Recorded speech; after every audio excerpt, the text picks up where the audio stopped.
करककपिशं वैजन्ती चामाला रन्ध्राणवेणोरधर शुधया पूरयन् गोपवन्दे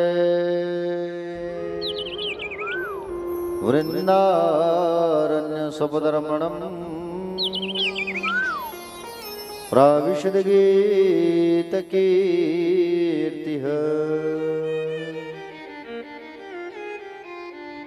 या कुन्देन्दुतुषारहारधवला या शुभ्रवस्त्रावृता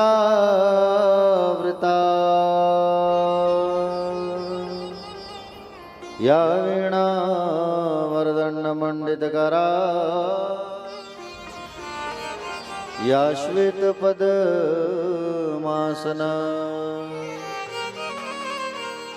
या ब्रह्माच्युतशङ्कर प्रभृतिवी देवै सदा वन्दिता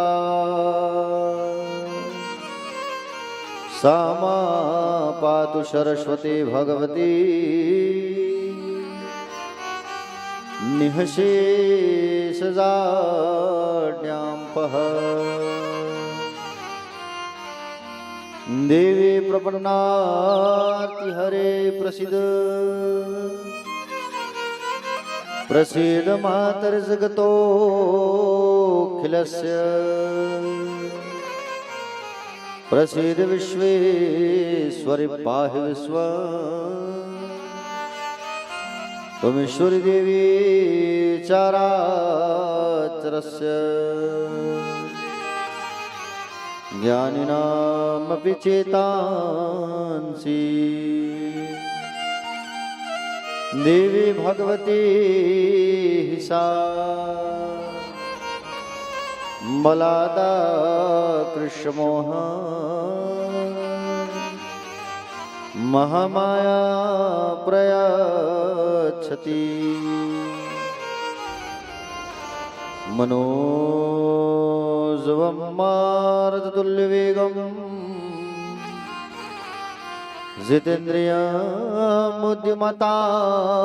वरिष्ठं वातात्मजमवानरयुथमुख्यं श्रीरामदूतं शरणं प्रपद्ये।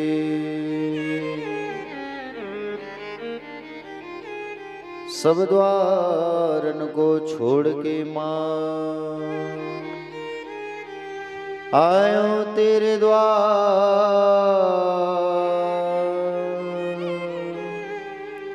हे वृषभानु की लाडली अब मेरी ओर निहार। आइए सबसे पहले हम सब बाल कृष्ण लाल भगवान की उस बड़ी प्यारी स्तुति को गाते हैं और स्तुति को गाने के पश्चात फिर कथा में हम सब जो है आगे प्रवेश करेंगे। बोले बाके बिहारी लाल की जय।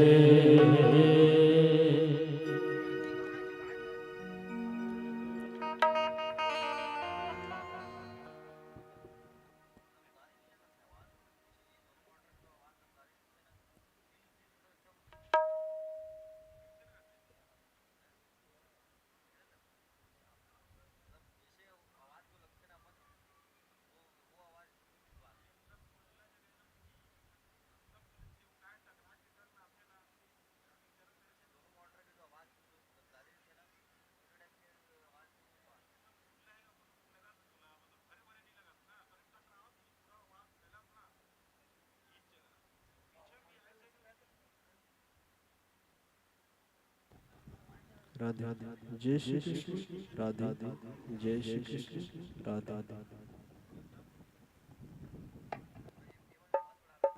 राधे जय श्री कृष्ण, राधे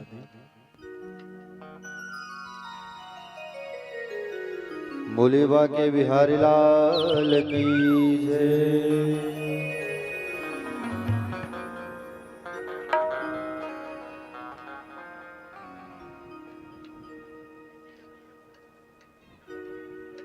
अधरम मधुरम वदनम मधुरम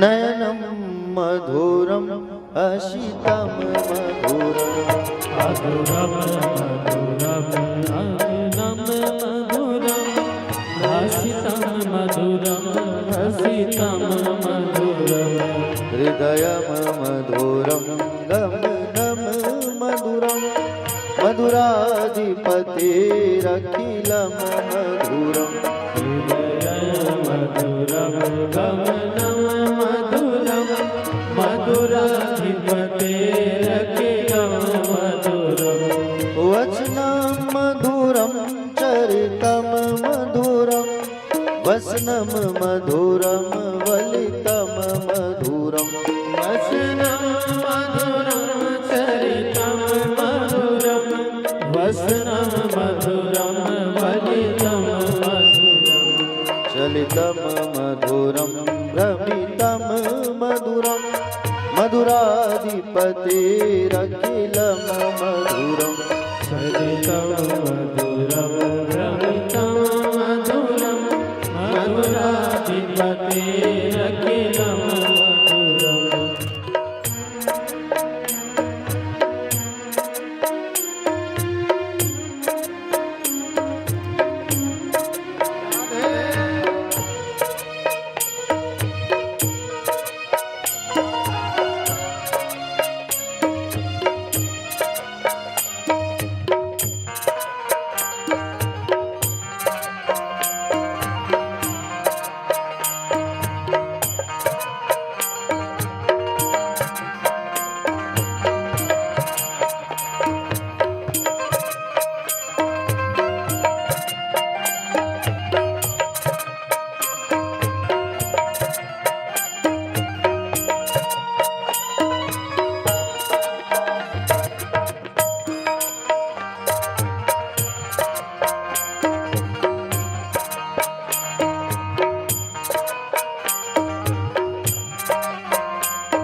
सभी दारियों की सेवा करते हुए गाइए 11 स्तुति।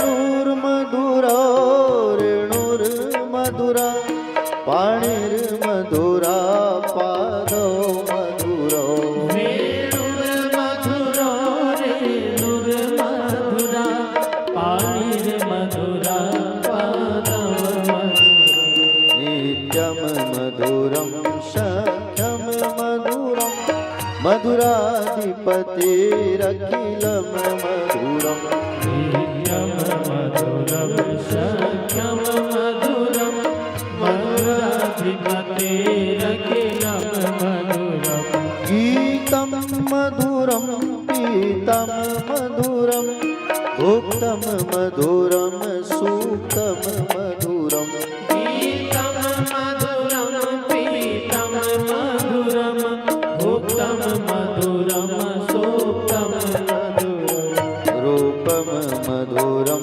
तिलकं मधुरं मधुराधिपतिरखिलं मधुरम् रूपं मधुरं तिलकं मधुरं मधुराधिपतिरखिलं मधुरम्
कर्णं मधुरं तरणं मधुरं हरणं मधुरं रमणं मधुरं कर्णं मधुरं तरणं मधुरं हरणं मधुरं रमणं मधुरं वमितं मधुरं शमितं मधुरं मधुराधिपतेरखिलं मधुरं वमितं मधुरं शमितं मधुरं मधुराधिपतेरखिलं मधुरं गुञ्जा मधुरा माला मधुरा यमुना मधुरा वीची मधुरा गुञ्जा मधुरा माला मधुरा यमुना मधुरा वीची मधुरा सलिलं मधुरं कमलं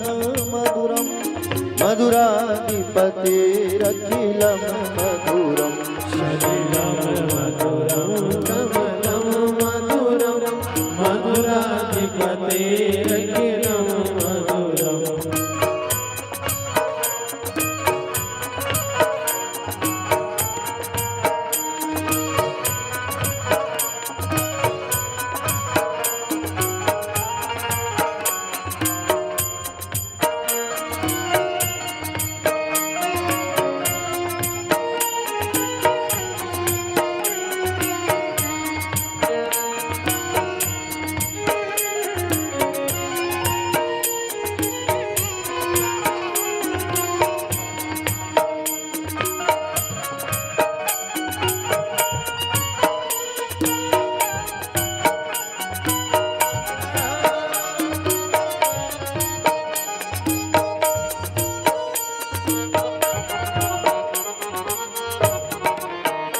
गोपी मधुरा लीला मधुरा युक्तं मधुरं मुक्तं मधुरं गोपी मधुरा लीला मधुरा युक्तं मधुरं मुक्तं मधुरम् श्रेष्ठं मधुरं शिष्टं मधुरं मधुराधिपतेरखिलं मधुरं श्रेष्ठं मधुरं शिष्टं मधुरं मधुराधिपतेरखिलं मधुरम् गोपा मधुरा गवो मधुरा यष्टिर्मधुरा शिष्टिर्मधुरा गोपा मधुरा गवो मधुरा यष्टिर्मधुरा शिष्टिर्मधुरा ललितं मधुरं फलितं मधुरं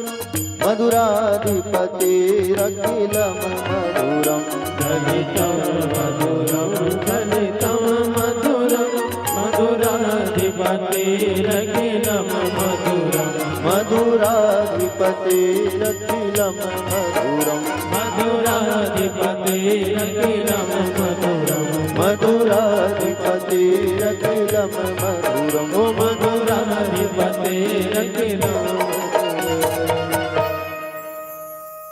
बोले गोविंद भगवान की श्रीमद् भागवत महापुराण की व्यास नारायण भगवान की श्री सुखदेव जी भगवान की श्री परीक्षित जी महाराज की बाल कृष्णलाल भगवान की आदि शक्ति जगदम्बा महामाया मैया की मर्यादा पुरुषोत्तम श्री रामचंद्र जी भगवान की वीर हनुमंत लला की पूज्य अपने अपने माता पिता की पूज्य अपने अपने गुरुदेव भगवान की दोनों हाथ उठा के कहीं पर राधे राधे श्याम श्री राधे।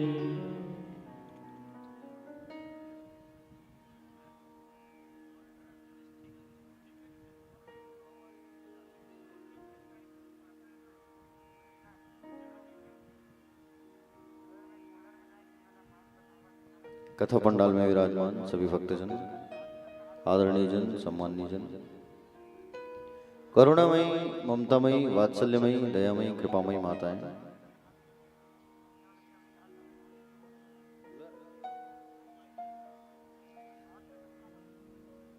हाँ वो घेरा हो जाता तो ठीक रहता। चलो ठीक है, कल वल करना उसको।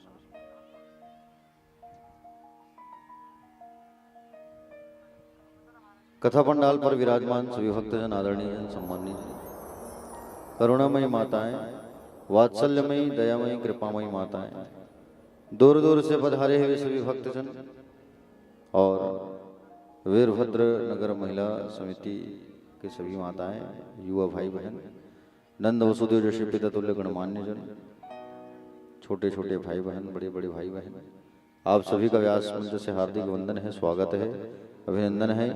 और आप सभी को सादर सीताराम, जय श्री कृष्ण, जय श्री राधे। आइए कथा में प्रवेश करने के पहले हम लोग 2 मिनट भगवान का नाम उच्चारण करते हैं, संकीर्तन करते हैं। उसके पश्चात फिर कथा पर हम सब जो है आगे बढ़ेंगे। बोले बाके बिहारी लाल की, कुंज बिहारी लाल की। आप सबको रामनवमी की ढेर सारी शुभकामनाएं। आज राम जी का सुंदर जन्म उत्सव है और आज उनका सुंदर 12 बजे हम सब जो है और खुशियां मनाएं हम सब। आप सब जो है भी बिल्कुल, आप सबको खूब सारा बधाई। हमारे युग पुरुष भगवान मर्यादा पुरुषोत्तम श्री रामचंद्र जी का आज जन्म उत्सव है, प्यारे भक्तजन। तो आइए उन्हीं राम जी का गुणगान करते हैं और उसके पश्चात फिर कथा पर आगे प्रवेश करेंगे। मोले बाके बिहारी लाल की जय।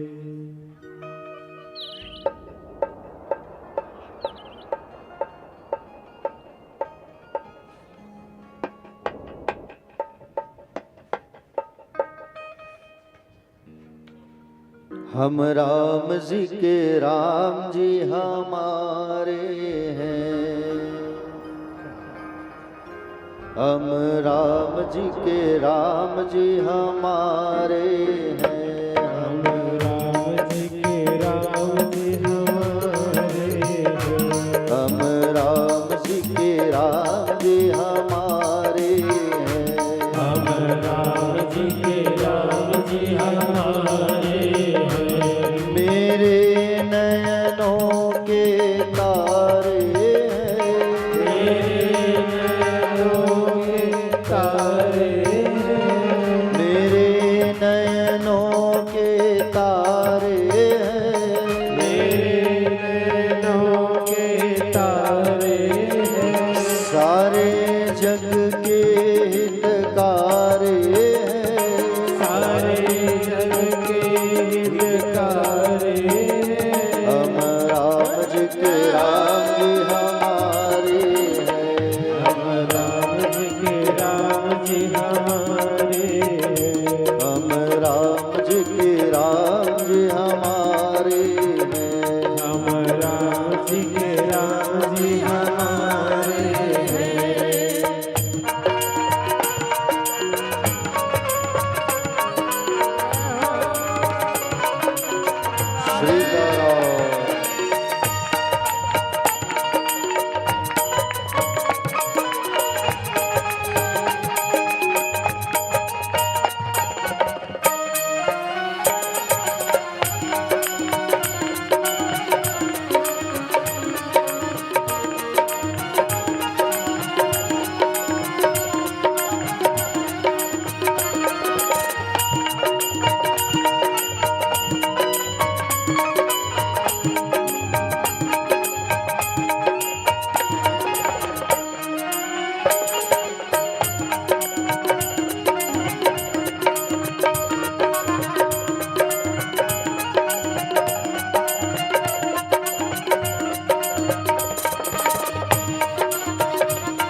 भक्तन के रखवारे हैं, सब भक्तन के रखवारे हैं। हम राम जी के राम जी हमारे हैं, हम राम जी के राम जी हमारे हैं। हम राम जी के राम जी हमारे हैं। हम राम जी के राम जी हमारे हैं।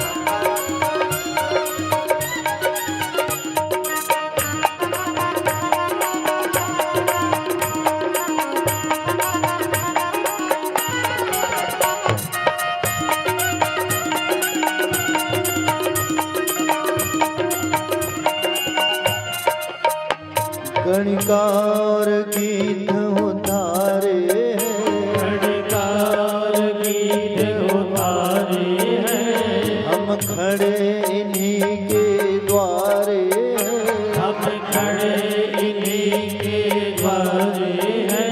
गणकार गीत को तारे हैं, गणकार गीत उतारे हैं। हम खड़े इन्हीं के द्वारे हैं, हम खड़े इन्हीं के द्वारे हैं। शरणागत अति निवारे हैं, शरणागत अति निवारे हैं। हम इनकी शरण पधारे हैं, हम इनके शरण पधारे हैं। हम राम जी के राम जी हमारे हैं, हम राम जी के राम जी हमारे हैं। हम राम जी के राम जी हमारे हैं। हम राम जी के राम जी हमारे हैं।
जो लाखों पापी को तारे हैं, जो लाखों बात को तारे हैं।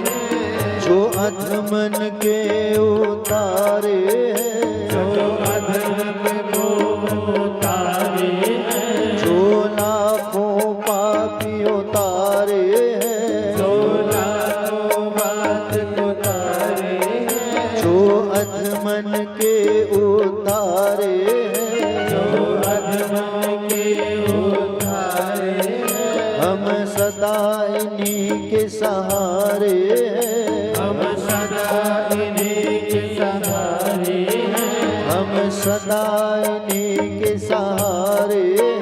हम सदा इन्हीं के सहारे हैं। हम राम जी के राम जी हमारे हैं, हम राम जी के राम जी हमारे हैं, हम राम जी के राम जी हमारे हैं। हम राम जी के राम जी हमारे हैं। हम राम जी के राम जी हमारे हैं। हम राम जी के राम जी हमारे हैं। हम राम जी के राम जी हमारे हैं। हम राम जी के राम जी हमारे हैं। हम राम जी के राम जी हमारे हैं। बोलिए श्री रामचंद्र जी भगवान की जय। राधे राम। श्याम शिव राधे। प्यारे भक्तजन, कल हम सब जो है महात्म की कथा को रसपान किए। भागवत कथा आज हम शुरुआत से सुंदर प्रारंभ करेंगे ताकि आप लोगों को कथा जो है विस्तार से समझ आ सके। प्यारे भक्तजन, श्रीमद् भागवत महापुराण 12 स्कंद हैं। कितने स्कंद हैं? 12 स्कंद हैं श्रीमद् भागवत महापुराण पर, जिसमें हम सब जो है आज प्रथम स्कंद की कथा को हम सब जो है शुरुआत करेंगे, है ना। देखिए, जन्माद्यस्यतोन्वयादितरतश्चार्थेष्वभिज्ञ स्वरार्तेनि ब्रह्मदाचादि कवये मुह्यन्ति यत् सूर्यादि ज्वारे मृतान् यथा विनिमयो यत्र तिसर्गो मृखा धाम्ना स्वेन सदा निरस्तकुहकम् सत्यम परम धीमहि। देखो, कार्यों में परमेश्वर के संत रूप, कार्यों में परमेश्वर के संत रूप से अनुगत होने और आकाश कुसुम आदि से पृथक होने के कारण, आकाश आदि से पृथक होने के कारण जिस ईश्वर से इस विश्व का सर्ग पालन और संहार होता है, और इस संदर्भ में जो स्वप्रकाश है, समझ रहे हो ना, जिसने संकल्प मात्र से ब्रह्मा जी को वेद का ज्ञान प्रदान कर दिया, संकल्प मात्र से। प्यारे, जिसके संबंध में बड़े बड़े विद्वान भी मोहित हो जाते हैं, जैसे सूर्य की किरणें, जैसे सूर्य की किरणों का जल, किरणों में जल का और जल में स्थल का तथा स्थल कांच आदि में जल का भ्रम होता है, वैसे जिसमें हम मिथ्या त्रिगुणात्मिका सृष्टि सत्य प्रतीत हो रही है, ऐसे अपने स्वरूप से माया और माया के कार्य से सर्वथा मुक्त भगवान श्री कृष्ण और उस हम परम सत्य का ध्यान करते हैं। व्यास जी के द्वारा रचित इस श्रीमद् भागवत ज्ञान यज्ञ सप्ताह पर, प्यारे भक्तजन, ईर्ष्या डाह से रहित परम धर्म का निरूपण किया गया है। भागवत पर परम धर्म और सत्य को ही दर्शाया गया है। भागवत कथा में जितनी कथा आप सुनेंगे वो सत्य से रिलेटेड है। सत्य, सत्यम परम धीमहि, सत्य प्रारंभ में, सत्य मध्य में और सत्य जो है अंतिम में। सत्य, प्यारे भक्तजन, देखिए, दूसरे शास्त्रों को श्रवण की इच्छा मात्र से क्या परमात्मा हमारे हृदय में आकर के बैठ जाते हैं? नहीं। लेकिन श्रीमद् भागवत महापुराण ऐसी कथा है, इस महापुराण की कथा को आप कहेंगे कि हमें सुनना है, मन में आपने सोच लिया कि मुझे श्रीमद् भागवत कथा को सुनना है या करवाना है या करेंगे। अगर ऐसा आप विचार कर लेते हो तो उतने में भगवान जो है आपके हृदय में आ करके बैठ जाते हैं। बताइए, अब आप लोग जो है कब से तैयारी कर रहे हो? नवंबर से भागवत करना है, भागवत करवाना है कि नहीं? तब से भगवान आपके हृदय में आकर के बैठे हुए हैं। बताइए, क्योंकि भगवान का सर्वस्व वास हो जाता है। समझ रहे हैं ना? दूसरे शास्त्रों को करवाने की इच्छा रखने से भगवान अपने हृदय में नहीं आते, लेकिन भागवत कथा करवाने का हृदय में अगर आपने सोच लिया तो बिल्कुल भगवान का जो है आगमन हो जाता है। प्यारे, देखो, इस भागवत रूपी कल्प वृक्ष में, ये वेद रूपी वृक्ष का पका हुआ फल है। भागवत जो है वेद रूपी वृक्ष का पका हुआ फल है भागवत। और इस वेद रूपी वृक्ष का जो पका हुआ फल है भागवत, इस भागवत पर ना ही छिलका है और ना ही गुठलू है, केवल रस ही रस भरा हुआ है।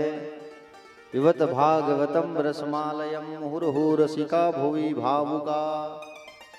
जितनी बार पीना है पियो, जैसे पीना है पियो, लेकिन पियो, क्योंकि इसमें भागवत में क्या है, केवल रस ही रस भरा हुआ है। पिबत भागवतम रसमालयम। और इस फल को एक पक्षी ने चोंच मारा है। जैसे किसी फल को अगर कोई पक्षी जो है चोंच मारता है तो वो अति मीठा हो जाता है, होता है कि नहीं होता है, बड़ा मीठा हो जाता है वो। उसी प्रकार से प्यारे भक्तजन, ये फल भी बड़ा मीठा हो गया है। भागवत जो है, भागवत रूपी फल भी बड़ा मीठा हो गया है। चोंच किसने मारा है? श्री सुखदेव जी ने। और सुखदेव जी महाराज ने जब चोंच मारा तो ये और बड़ा मीठा हो गया है। जैसे बिही का फल होता है छत्तीसगढ़ में, वो जाम है नहीं। जाम का पेड़ देखे हो आप लोग? किसके किसके घर में है जाम का पेड़? अब यहाँ कहाँ जगह नहीं है, सब गमला वाला हो तो कहाँ जगा डाल नहीं। अच्छा, गमला में है। अरे हो भाई, रायपुर में हम देखथन गमला में बेचारा रायपुर वाले मन सबो चीज जगा डाले थे। अब फल खलो धरे रहे थे भाई, ऐसे नहीं। हो अभी वहाँ जहाँ कथा हुआ था वहाँ देख रहे थे, बोले बढ़िया गमले में सब जगाए हुए थे, धनिया मिर्चा भाटा सभी चीज गमला में भाई, है नहीं। रात दिन वो चश्मा वाले बाबू कहा थे तोड़ो, आज तोड़ो, काली तोड़ो की भाटा खाने नहीं, तोड़ के क्या करोगे तुम? तो गमले में ही बढ़िया सब उगाते हैं, अच्छा लगता है देखने में। और जो फलता है उसको तोड़ने का मन नहीं करता, ये फला ही रहे ऐसा लगता है कि नहीं? हाँ। तो जाम का जो फल होता है उसको चिड़िया जो है जब चोंच मारता है तो बड़ा मीठा हो जाता है। उसी प्रकार से श्रीमद् भागवत महापुराण को चोंच मारा है किसने? श्री सुखदेव जी भगवान ने। और चोंच मार करके पिलाया है इस रस को परीक्षित जी को। समझ रहे हो ना? तो आज आप विस्तार से कथा सुनोगे, सुखदेव जी की जन्म की कथा सुनोगे, परीक्षित जी की जन्म की कथा सुनोगे, परीक्षित जी को भागवत की कथा कब सुनने को मिला, कैसे सुनाया गया, इन सारी बातों को प्यारे भक्तजन आज हम रसपान करेंगे। देखिए, नैमिषारण्य का परम पवित्र स्थान नैमिषेह निमिष क्षेत्रे ऋषिः संगादिया सत्रम स्वर्गाय लोकाय सहस्त्र सममासतः। नैमिषारण्य कल बताया था, नैमिषारण्य, ये नैमिषारण्य तीर्थ में भगवान विष्णु का चक्र गिरा था। समझ रहे हो ना?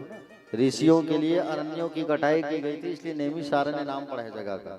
आज भी वहाँ 18 पुराण रखा हुआ है, चाहे शास्त्र 4 वेद, कथा 12 महीना होते रहता है वहाँ, चाहे तो सत्यनारायण की कथा क्यों ना हो, लेकिन 12 महीना। प्यारे भक्तजन, 88,000 ऋषि बैठे हुए हैं नैमिषारण्य में।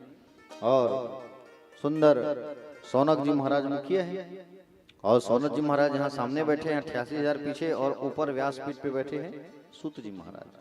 सूत जी महाराज से पूछा गया कि बोले मानव का परम धर्म क्या है? पहला प्रश्न किया गया, मनुष्य का परम धर्म क्या है? दूसरा प्रश्न किया गया, मंदिर में जब हम जाते हैं तो बड़ी विचित्र बात ये लगती है कि बोले देवता बड़ा है कि देवी बड़ी है? दूसरा प्रश्न ये किया गया कि मानव मंदिर में जब जाता है तो कई बार कंफ्यूजन होती है कि देवी बड़ी है कि देवता जी बड़े हैं। लगता है नहीं, कंफ्यूजन कई बार सबके मन में लगता होगा। आज सबके मन में जो डाउट है उसको हटा देंगे, आज क्लियर कर देंगे आज। ठीक है, कथा ध्यान से सुनना आप लोग, बड़ा आनंद आएगा, क्योंकि आनंद की कथा है ये। भागवत कथा में जितना रस और जितना आनंद है वो और कहीं नहीं मिलेगा आपको। प्यारे भक्तजन, दूसरा प्रश्न किया, जब हम पूजा करने जाते हैं तो बोले मन में कंफ्यूजन होती है कौन से देवी देवता श्रेष्ठ है। तीसरा प्रश्न किया ये देव ऋषियों ने सूत जी महाराज से, परमात्मा का नाम अजन्मा है तो उनका जन्म होता है कि उनका अवतार होता है? ये भी पूछा, उनका जन्म होता है या अवतार? आशीर्वाद। बैठिए कल्याणी माता जी, भक्तमयी माता है। जहाँ कथा होती है दूर दराज बिल्कुल पहुंच जाती है बेचारी। बुजुर्ग है फिर भी दौड़ के बिल्कुल पहुंच जाते हैं। एक बार ताली बजा दो। बालोद में भी कथा वथा चल रहा था, बालोद जिले में थे तो वहाँ भी आने के लिए तैयार हो गई थी माता जी। मैं हम माता आई बहुत दूरिया है, वो गड़बड़ हो जाएगी, ट्रेन में छूट रही लपड़ हो जाएगी। सियान आदमी प्यारे भक्तजन तात्यापारा से पधारते हैं, बहुत ही रसिक हैं और भगवान से बहुत अटैचमेंट है दोनों माताओं का। एक माता जी पीछे बैठी, लंबा चंदन लगा के देखना आप लोग, हर कथा में बिल्कुल उपस्थित होते हैं और उनके सामने बैठे हैं। और दो भक्त हमारे संजय नगर से बहुत ही सज्जन व्यक्ति हैं। एक बार ऐसे भक्तों के लिए ताली बजा दीजिए।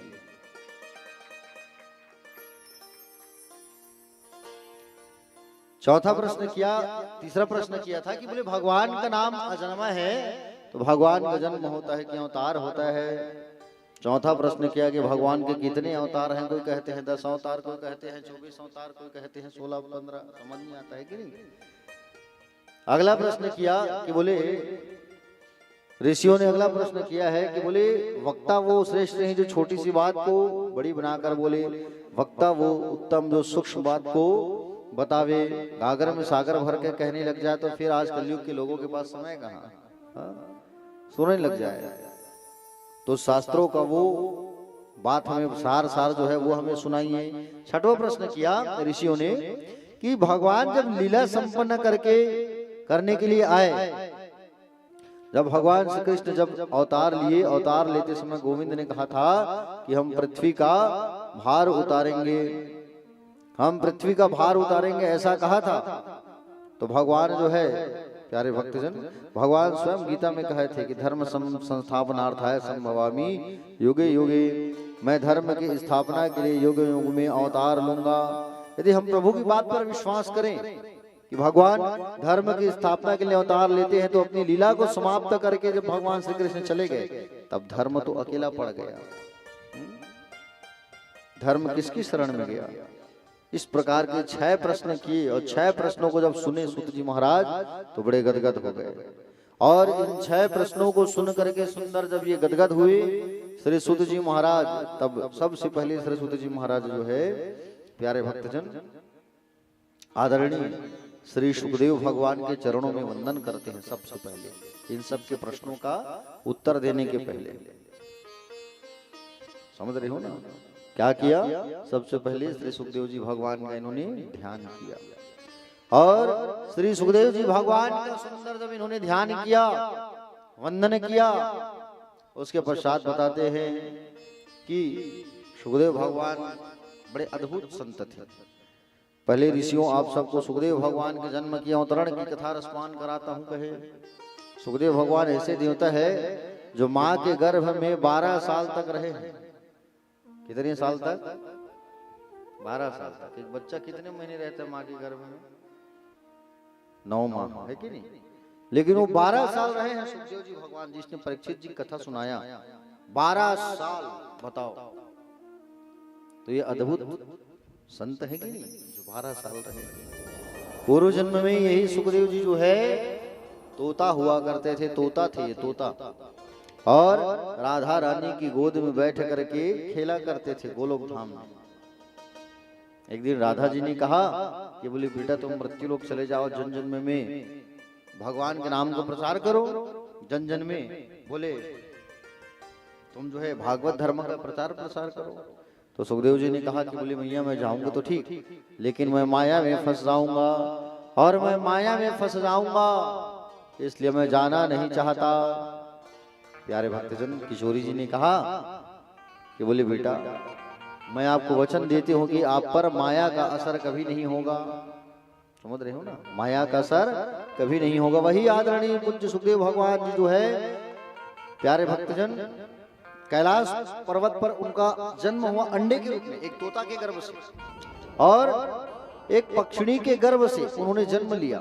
और पक्षिणी के गर्भ से जब उन्होंने जन्म लिया अंडे के रूप में, उसी समय बर्फीली हवाएं चल रही थी और अंडा फूट गया।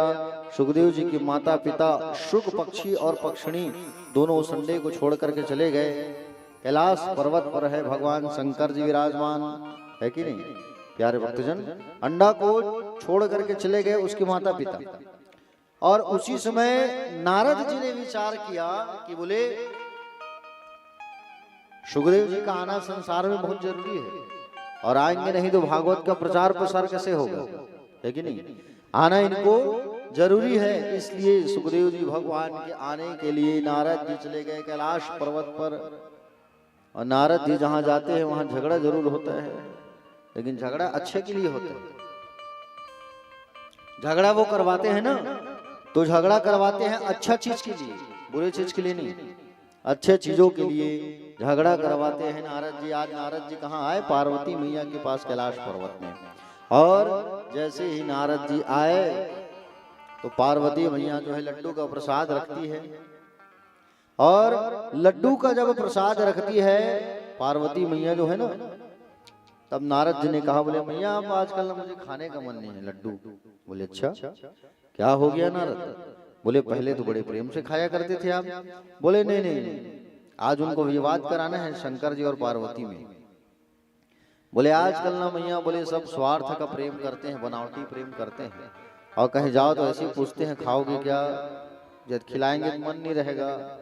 इसलिए आजकल ना मैं आप आजकल कहीं आना जाना भी बंद कर दिया हूँ, पूछते हैं नहीं आजकल। वैसे जाओगे तो चाय चलेगा, पानी चलेगा, ऐसे करके पूछते हैं नहीं है।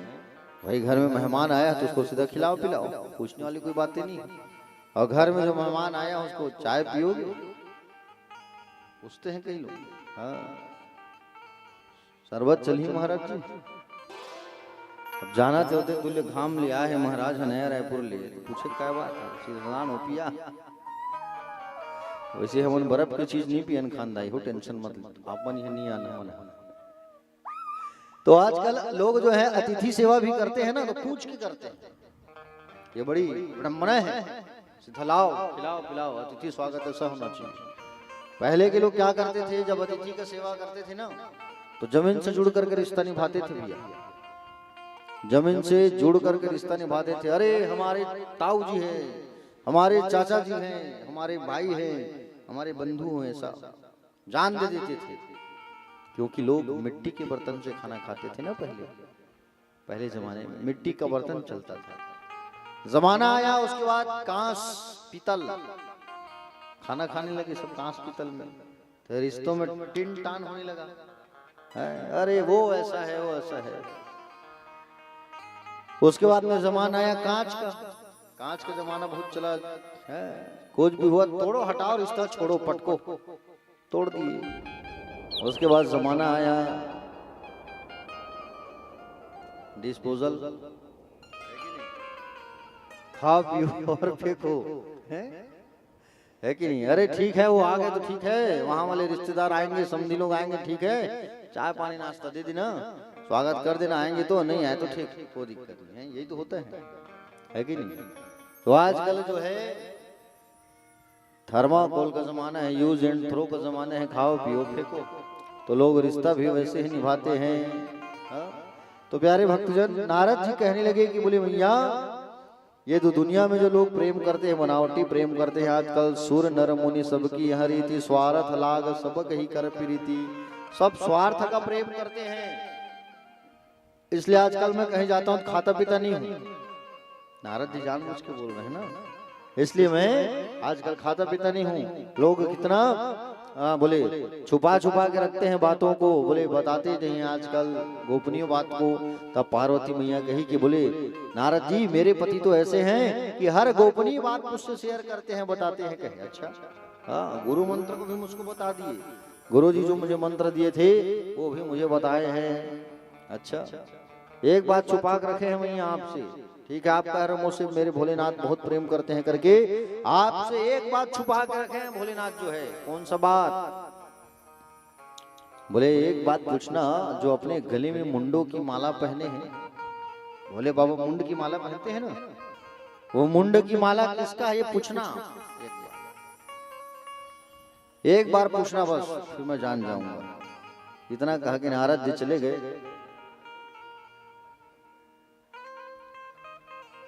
एक बार केवल आप पूछना कि गले में मुंडों की माला किसने पहना है, किसका पहने हैं। और प्यारे भक्तजन, थोड़ी देर बाद वहां पर आए कौन, बाबा भोलेनाथ। और भोलेनाथ जी जैसे ही वहां पर पधारे, नारद जी को जाते देखा, भोलेनाथ ने आ रहे थे, नारद जी जा रहे थे, समझ गए कुछ न कुछ आज खिचड़ी पका है कि नहीं। नारद जिनकी वाणी कभी हृदय नहीं होती, वो है नारद।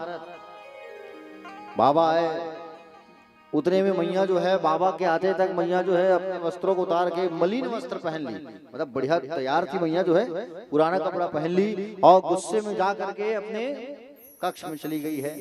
पहले के लोग क्या करते थे पता है, घर बनवाते थे ना तो एक कमरा अलग से बनवाते थे, कोप भवन कहते थे उसको।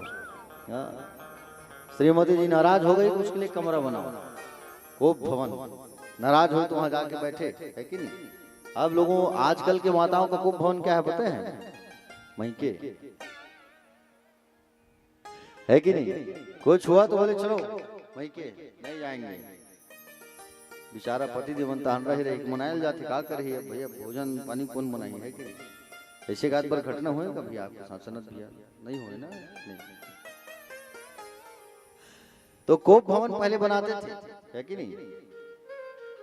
जैसे कैकेयी मैया जब नाराज होती थी, कथा में भी आप लोग देखेंगे, कोप भवन में चले जाते थे, है कि नहीं। तो प्यारे भक्तजन, मैया भी कोप भवन में चली गई है। और शंकर जी जो है आए, पूछे क्या हो गया पार्वती, गौरा नाराज क्यों हो तुम। आप मुझसे ना, आप काले हो, आपका मन भी काला है, कपटी हो आप। बोले अच्छा, क्या कपटी हूं मैं। आप मुझसे एक तो बात छुपा के रखे हो। बोले कौन सी बात। आपके गले में जो मुंडों की माला है वो किसका पहने हो आप। अरे बस इतनी सी बात। वो जो मैं, आप मेरे गले में जो मुंड का माला है वो तुम्हारा ही तो है। तुम सती के रूप में जब अवतार धारण किए थे तो तुम्हारा ही मुंड में पहना हूं। बोले हर बार तुम जो है मरती हूं ना, हर बार तुमको जाना पड़ता है संसार छोड़ करके। तो मैंने सोचा कि बोले कब तक मैं, बोले तुमको अलग ही ना करूं, हमेशा तुम मेरे पास रहो, यह सोच करके मैं तुम्हारे मुंडों की माला पहनी हूं। तो आप तो और कपटी बन गए हो आप कहे। बोले क्यों, हर बार मैं मरती हूं, आप जीवित रहते हो ना, आपका जन्म होता है मृत्यु, ऐसा क्यों। तब कहा कि बोले आप स्वयं जगदम्बा हो देवी, और मेरे पास वो कथामृत है, मैं वो अमर कथा सुन के बैठा हूं ना, जिसके कारण मेरा जन्म नहीं होता, मैं मृत्यु को प्राप्त नहीं होता। बोले कौन सा अमर कथा, भागवत की कथा। मैंने कौन सा कथा सुना है, भागवत की कथा। तो जगदम्बा मैया कहने लगी कि मुझे भी उस कथा को सुनना है।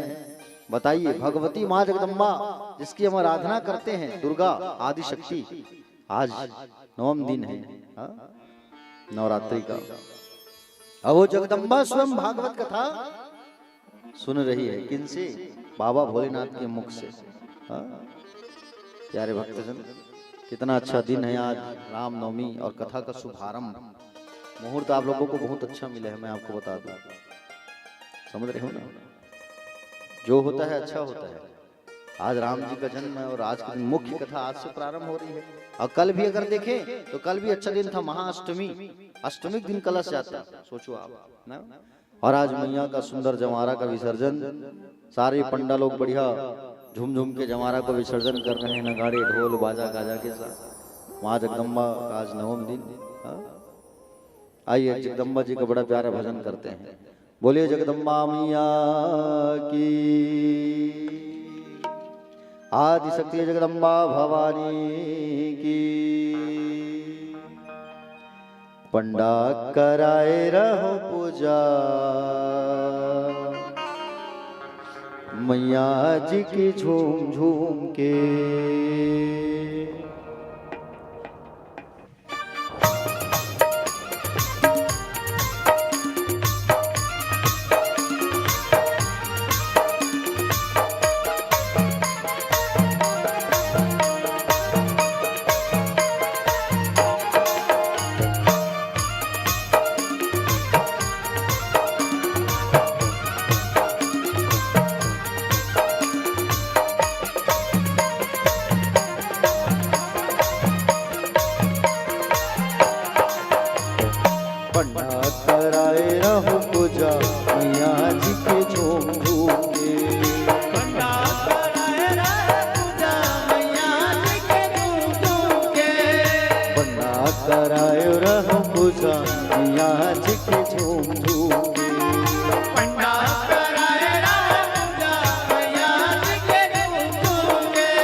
सुख घड़ी आई, नवरात्रि की सुख घड़ी आई। भक्तों ने माता की मूरत बैठाई, भक्तों ने माता की मूरत बैठाई। नवरात्रि की सुख घड़ी आई, नवरात्रि की शुभ घड़ी आई। भक्तों ने माता की मूरत बैठाई, भक्तों ने माता की मूरत दिखाई। झूम झूम के झूम झूम के झूम झूम के झूम झूम के झूम झूम के झूम झूम के झूम के झूम झूम के कराए राम पूजा मैया के झूम झूम पंडा कराए राम पूजा मैया जी के।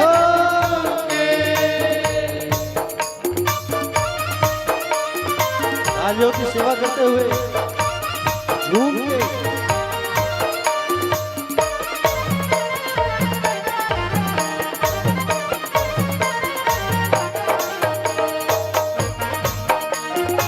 जय हो।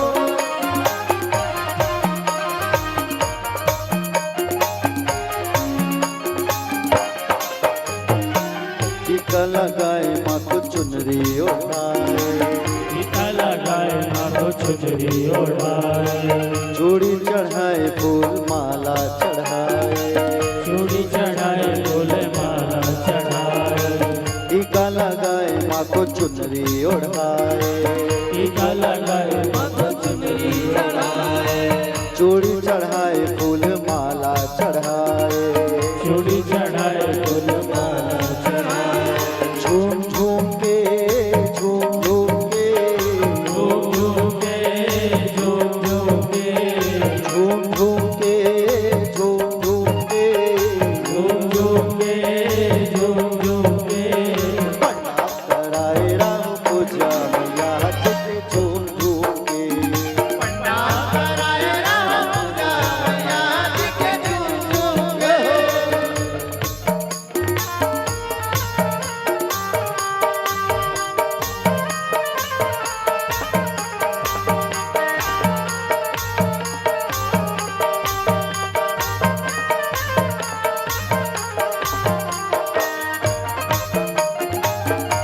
बोल जयकारा सर्वज्ञ साचे दरबार की जय हो।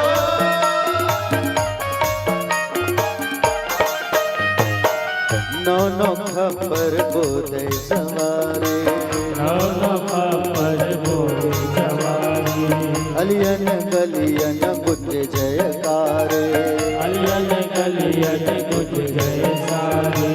नौ नौ खबर बोधे सवारे, नौ पर बोले जवानी। अलियन गलियन गुंजे जयकारे, अलियन गलियन कुछ गए सारे। झूम झूम के झूम झूम के झूम झूम के झूम झूम के झूम झूम के झूम झूम के झूम झूम के झूम झूम के कराए रहो पूजा मैया के झूम झूम के। पंडा कराए राम पूजा मैया जी के झूम झूम के। जय हो।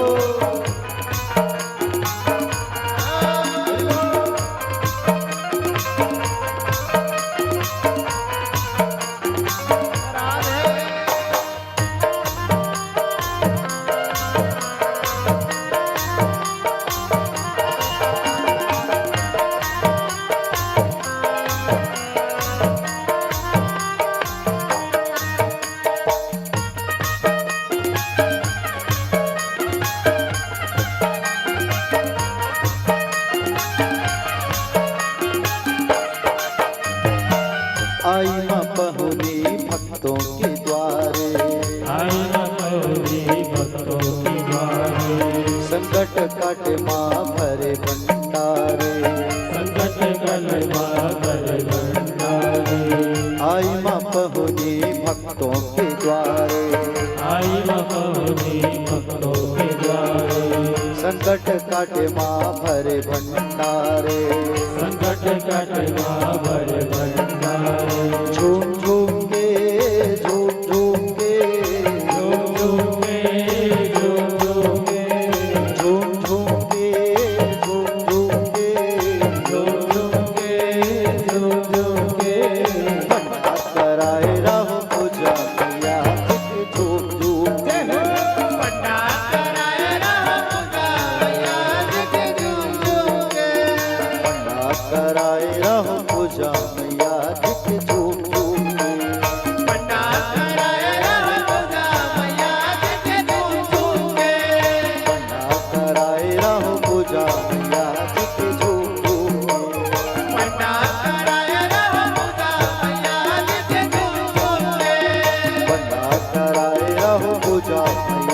के झूम झूम के पंडाल कराए रहो पूजा मैया जी के झूम झूम के। झूम झूम के झूम झूम के झूम झूम के झूम झूम के पंडाल कराए रहो पूजा मैया जी के झूम झूम के। बोलिए जगदम्बा मैया की जय। प्यारे भक्तजन, सुंदर बाबा जो है कहने लगे कि बोले देवी आप तो स्वयं साक्षात जगदम्बा हो, आपको तो सभी चीज पता है। बाबा ने कहा कि बोले मैं इसलिए नहीं जन्मता और इसलिए नहीं मरता क्योंकि मैंने उस अमर कथा को अपने दिल में रखा है, इसलिए अमर हूं। तो माँ ने कहा कि बोले वो अमर कथा मुझे भी सुनना है, मुझे भी जानना है, मुझे भी आप सुनाओ। तब बोले ठीक, देखो अमर कथा सुनना है ना देवी, उसके लिए आपको हामी भरना होगा। कथा की बोले 3 शर्त। क्या 3 शर्त? बिल्कुल कथा में आपको चौकन्ना होकर कथा सुनना है। दूसरा, आपको हामी भरना है। तीसरा, आपको बीच बीच में ताली बजा के कीर्तन करना है। बोले ठीक है। और सोना नहीं है। बोले ठीक है। और जैसे ही कहा कि बोले सोना नहीं है, प्यारे भक्तजन, बाबा जो है सुंदर कथा बताना चालू कर दिए। और कथा सुनाना जैसे ही चालू किए भोलेनाथ जो है, प्यारे भक्तजन, तो उसी समय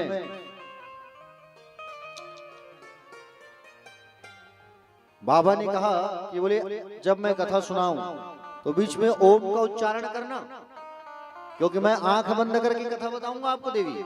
बोले ठीक है, मैं जो है आपको आंख बंद करके कथा बताऊंगी और बताऊंगा, और आप जो है बिल्कुल बीच में ओम ओम ओम ऐसा कहना, ताकि मुझे मालूम चले कि तुम कथा ध्यान से सुन रही हो। बोले ठीक है।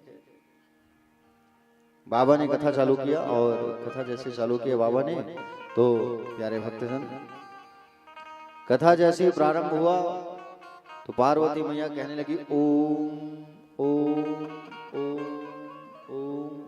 ये ओम शब्द जो है ना, इसका उच्चारण सबको करना चाहिए रोज। ओम ऐसा कहने से कई ऑक्सीजन प्राप्त होता है हमको। एक ओम शब्द में कई टन ऑक्सीजन होता है, सोचो बात।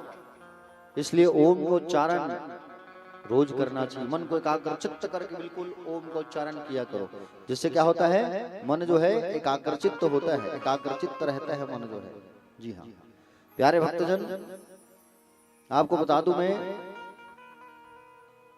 जैसे ही बाबा कथा सुनाना चालू किए, एक दिन कथा सुनाए तो जो अंडा था ना वो फूट गया, जो पक्षी फूटा, और वहां से जैसे ही फूटा उस बालक का, उस पक्षी का जन्म हुआ। सुख दूसरे दिन कथा सुनाए तो वो भी सुनना चालू किया ओम ओम ओम ओम।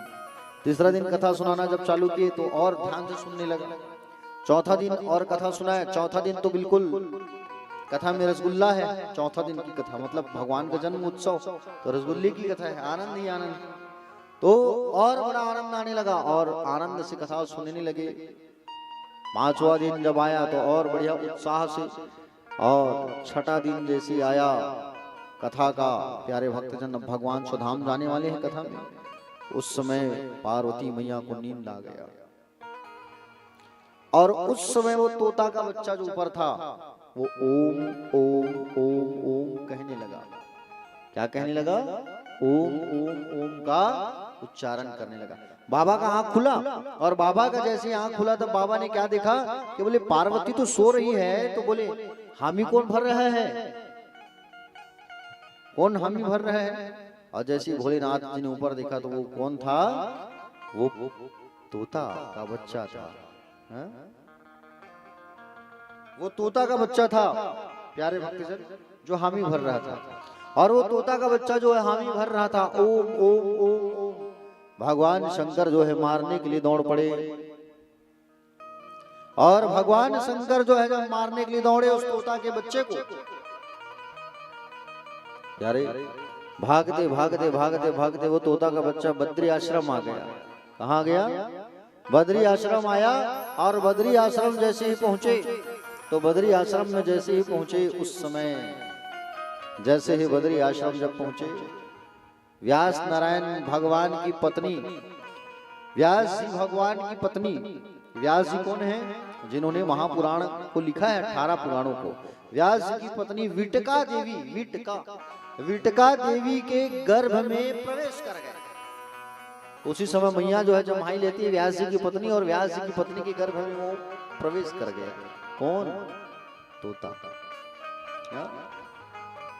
प्यारे भक्तजन, उसी समय मैया जो है कह रहे थे कि बुढ़ापा आ गया है, अभी तक एक बेटा नहीं हुआ है, और उसी समय वो गर्भ में प्रवेश किया। बड़ी ध्यान से सुनना, सुखदेव भगवान के जन्म की कथा सुन रहे हो आप। देखो, व्यास पत्नी सोच रही थी कि उन्हें जोर से उबासी आया, जम्हाई आया, बोल ही रही थी कि बच्चा कब होगा, और जम्हाई आया, बच्चा जो है छोटा तोता का बच्चा गर्भ में प्रवेश कर दिया। और शंकर जी देखकर वापस चले गए, वो मिला ही नहीं, वो तो अंदर चला गया गर्भ में। कैलाश पर्वत वापस चले गए भोलेनाथ जी, और भोलेनाथ जी कैलाश वापस चले गए। प्यारे भक्तजन, 12 साल बीत गया। माँ विटका जो है उस गर्भ को मंदिर बना डाली, क्योंकि उस गर्भ में सुखदेव जी हैं। 12 साल रही है, और 12 साल रहने के बाद भगवान श्री नारायण आए, और नारायण जी आकर के कहे कि सुख बाहर आओ, तुम बाहर निकलो। मैं बाहर नहीं आऊंगा। बोले क्यों? माया मुझे डस लेगा, इसलिए मैं बाहर नहीं आ सकता। तो भगवान ने कहा कि माया के चक्र को मैं जो है रोक रहा हूं, और भगवान ने जैसे माया के चक्र को रोका, तुरंत सुखदेव जी का जन्म हो गया। बोले श्री सुखदेव जी भगवान की। सुखदेव भगवान का जन्म हुआ प्यारे भक्तजन, और सुखदेव जी महाराज जैसे ही जन्म लिए, 12 साल का वो बालक, और जैसे ही जन्म हुआ नार फूल सहित जंगल जाने लगे, घर में नहीं ठहरे, क्योंकि वैराग्य की भावना है उनके अंदर। अमर कथा सुना है, वो वैरागी है। वो सुखदेव भगवान जो है सुंदर जाने लगे, और सुखदेव जी भगवान जो है जैसे जंगल की ओर जाने लगे, तो उनके पिता, अब भाई बेटा 12 साल बाद आया, तो किसी को भी तो चिंता लगेगा। बेटा कहीं छोड़ के चले जाए तो सबसे बड़ा टेंशन तो हो गई ना। और वो जो है पीछे पीछे भागने लगी, बेटा रुक जा, पुत्र रुक जा, ऐ पुत्र रुक जा, कहाँ जा रहे हैं, मैं आ रहा हूं तेरे पीछे, रुक जा। लेकिन वो नहीं रुक रहे हैं, वो जा ही रहे हैं। और जैसे जा ही रही थे प्यारे, उसी समय सुंदर लताओं से, वृक्षों से आवाज आया। बोले व्यास जी आप वापस चले जाओ, ये आपका बेटा नहीं है, ये संसार का बेटा है, ये संसार के लिए आया है, वापस जाओ। नहीं माने। मार्ग में कुछ माताएं नहा रही थी, स्नान कर रही थी। व्यास जी आकर के कहे आप लोगों को लज्जा नहीं आ रहा है? बोले मेरा बेटा यहाँ से गुजर रहा है, जा रहा है, और आप लोग स्नान कर रहे हो। प्यारे भक्तजन, उन माताओं ने कहा कि बोले आपका जो बेटा है ना, वो नर और नारी में कोई भेद नहीं रखता, सबको समदर्शी समभाव से देखते हैं। वो भेद तो आप करते हो महाराज। भागते भागते भागते भागते भागते भागते सुखदेव जी की बात पहुंचे। बेटा चलो वापस चलो, अरे जो तुम कहोगे मैं वही करूंगा, जो तुम कहोगे मैं करूंगा, तुम चलो तो सही। तुम कहोगे विवाह करा दो, विवाह करा दूंगा तुम्हारी, तुम जो कहोगे मैं करूंगा, लेकिन ऐसे छोड़ करके मत आओ, तुम चलो। सुखदेव जी कहे कि बोले नहीं, समय जब आएगा तो मैं आऊंगा, आप जाओ। क्यों नहीं जाना चाहते पुत्र, एक बात बताओ। तब कहा कि ये जीव जो है संसार में कई बार आता है, कई बार जन्म लेता है, कई बार मरता है, कई बार माता बनता है, पिता बनता है, पुत्र बनता है, पुत्री बनता है, और ये आवागमन का जो चक्र होता है ना, वो चलते रहता है। मरने के बाद में फिर आ गए कीड़ा बन करके, मर गए बिल्ली बन के आ गए, मर गए कुत्ता बन के आ गए। ये आवागमन का जो चक्र है वो चलते रहता है, याद रखना। और इस आवागमन के चक्र से जो मुक्ति पाना चाहता है वो केवल भगवान के चरणों को सहारा ले ले। सुखदेव भगवान नहीं आए, नहीं जाऊंगा मैं। व्यास जी वापस आ गए। कौन आ गए? व्यास जी जो है वापस आ गए। प्यारे भक्तजन, सुखदेव जी महाराज जो है परम वंदनीय है प्यारे, ठीक है। सुखदेव जी महाराज जो है परम वंदनीय है। सुखदेव जी महाराज नहीं आए और वहीं जंगलों पर रहने लगे, ठीक है। जंगलों में ही रहने लगे श्री सुखदेव जी महाराज, जंगल पर निवास करने लगे। प्यारे भक्तजन, ऋषियों ने पहला प्रश्न किया था, सुखदेव जी की जन्म की कथा समझ में आ गई ना? एक बार सब जयकारा लगा दो, चलिए बोलिए श्री सुखदेव जी भगवान की। सुखदेव जी का सुंदर जन्म हुआ जंगल पे जाके रहने लगे। यहाँ तक तो कथा समझ आ गई आपको। ऋषियों ने जो प्रश्न किया है 6 प्रश्न, उनका उत्तर देने लगे भगवान श्री सुख जी महाराज। पहला प्रश्न क्या किया था? मानव के लिए परम धर्म क्या है ना?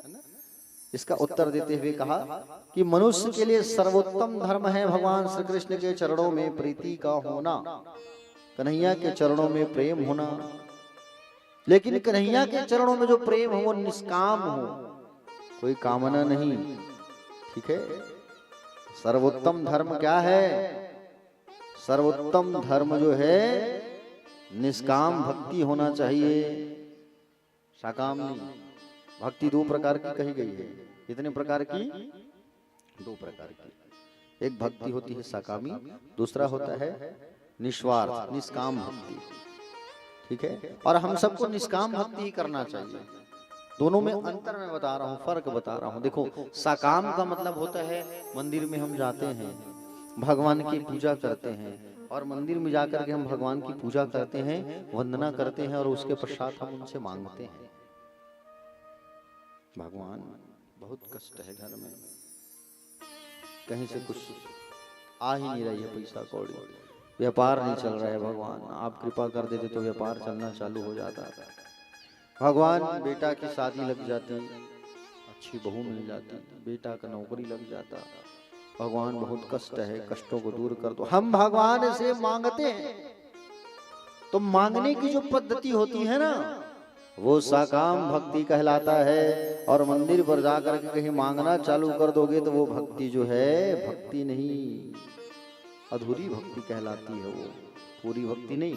इसलिए जब भी पूजा करते हो ना भगवान का, तो मत मांगा करो, मांगा करो एक चीज, क्या?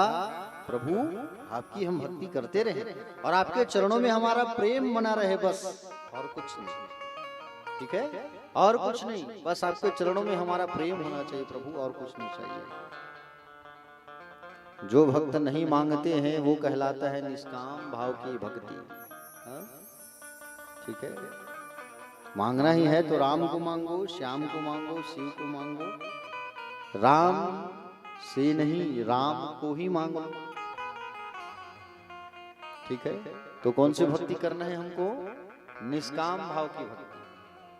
देखो, जब हम भगवान की पूजा करेंगे और हम कुछ मांगेंगे नहीं ना उनसे, तो वो हमको सब चीज देंगे, सब चीज देंगे हमको भगवान जो है। तो कौन सा बेस्ट है बताओ? वो सब चीज देंगे और प्लस हमको दर्शन देने भी आएंगे, तो निष्काम भागी भाव की भक्ति अच्छा हुई ना। जब हम मांगेंगे भगवान से तो वो हमें देंगे, ले रख, जो चीज मांगेंगे भगवान से वो चीज हमको देंगे, दे देंगे वो। लेकिन भगवान हमको नहीं मिलेंगे, तो भाई भगवान ही नहीं मिलेंगे तो क्या मतलब, जीवन तो हमारा व्यर्थ हो गया ना। इसलिए हमें भगवान चाहिए, प्रभु चाहिए हमें। इसलिए प्यारे भक्तजन भगवान को मांगो, निष्काम भाव की भक्ति करो, साकाम भाव की नहीं। साकाम में मांगना पड़ता है और निष्काम में नहीं मांगना पड़ता। आप मांगोगे कितने हाथों से? 2 हाथों से, है कि नहीं? और वो देंगे कितने हाथ से? उनके तो 1000 हाथ हैं। जब वो देना चालू करेंगे तो आप पकड़ ही नहीं पाओगे, सोच में पड़ जाओगे, किसे पकड़ूं, किसे छोड़ूं, किसे पकड़ूं, किसे छोड़ूं, किसे पकड़ूं, क्या करूं?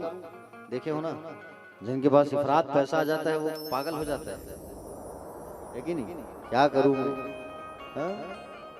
प्यारे भक्तजन, इसलिए हमें क्या करना है?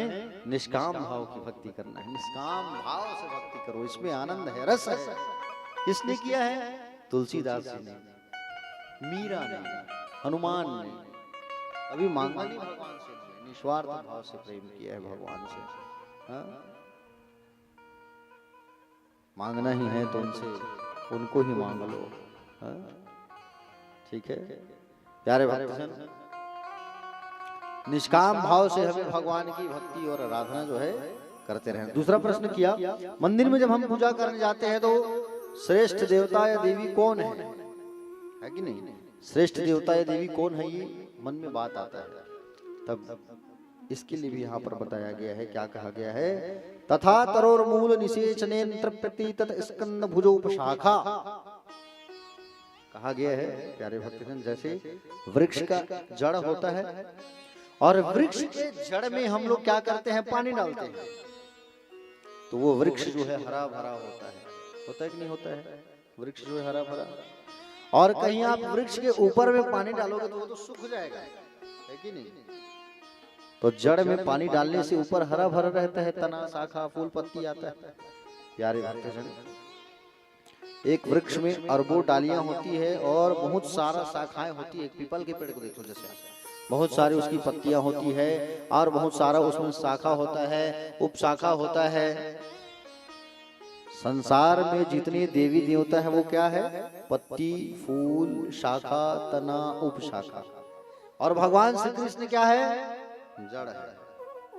तो जड़ में जब जड़ को आप पकड़े रहोगे तो ऊपर वालों का भी कृपा बरसेगा कि नहीं बरसेगा, बोलो? इसलिए जड़ को पकड़े रहो आप। और जड़ में कहीं पानी डालेंगे हम तो ऊपर तो ऑटोमेटिक हरा भरा रहेगा। संसार के जितने देवी देवता है प्यारे भक्तजन, सबका मूल तत्व भगवान श्री कृष्ण है। इसलिए गोविंद के चरणों में मन को लगाओ और प्यारे भक्तजन माँ दुर्गा की पूजा करो, वंदना करो, आराधना करो, मना नहीं है, खूब भक्ति पूजा करो। हाँ? समझ रहे हो?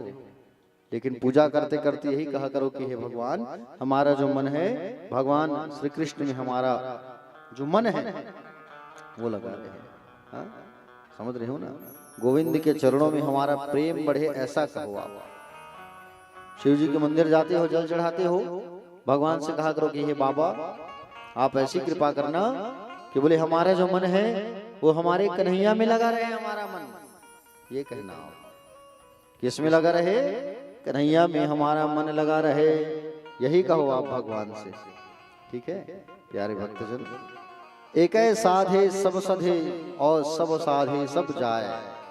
एक को साधोगे ना तो सब साध जाएगा ऑटोमेटिक। एक को पकड़ो तो एक को पकड़ोगे तो फिर आप कहां से कहां बढ़ जाओगे। हाँ? अन्यथा से गोविंद का चिंतन करो, जिसकी दृष्टि में एक के अलावा कोई ना हो। दृष्टि आपकी ऐसी महान बन जाए, केवल कृष्ण कृष्ण कृष्ण कृष्ण, सुबह कृष्ण, शाम कृष्ण, आठोयाम कृष्ण है तो दिन, कृष्ण है तो रात, केवल कृष्ण कृष्ण कृष्ण कृष्ण कृष्ण कृष्ण कृष्ण कृष्ण कृष्ण कृष्ण जपो। हाँ? कहते रहो दिन रात। आते हो तो कहो कृष्ण, जाते हो तो कहो कृष्ण कृष्ण, राम राम राम। राम और कृष्ण एक ही है ना, इसमें भेद नहीं है। और इसमें भेद करना भी मत, नहीं तो पाप के भागी हो जाओगे आप। ठीक है, राम कृष्ण दो एक हैं, अंतर नहीं निमेष। एक के नयन गंभीर, एक के चपल विशेष। ठीक है, सोते जागते उठते खाते पीते केवल राम राम राम राम, कृष्ण कृष्ण कृष्ण कृष्ण कृष्ण, राम राम राम राम। आ रहे हो तो राम, जा रहे हो तो राम, खा रहे हो तो राम, स्नान कर रहे हो तो राम, केवल राम राम कहो आप। हाँ? आते जाते हुए गुनगुनाया करो, आते जाते हुए गुनगुनाया करो। राम बोला करो, राम गाया करो, राम बोला करो, राम गाया करो। आते जाते हुए गुनगुनाया करो, आते जाते गुनगुनाया करो, आते जाते हुए गुनगुनाया करो, आते जाते हुए गुनगुनाया करो। राम बोला करो, राम गाया करो, राम बोला करो, राम गाया करो। राम बोला करो, राम गाया करो, राम बोला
रिश्ता रखते हो जैसे तुम संसार से, रिश्ता रखते हो जैसे तुम संसार से, मोह बंधन बंधा है जैसे परिवार से, मोह बंधन बंधा है जैसे परिवार से, रिश्ता रखते हो जैसे तुम संसार से, रिश्ता रखते हो जैसे तुम संसार से, मोह बंधन बंधा है जैसे परिवार से, मोह बंधन बंधा है जैसे परिवार से, थोड़ा उनसे भी रिश्ता निभाया करो, से भी रिश्ता निभाया करो, थोड़ा उनसे भी रिश्ता निभाया करो, थोड़ा से भी रिश्ता निभाया करो, राम बोला करो राम गाया करो, राम बोला करो राम गाया जय हो।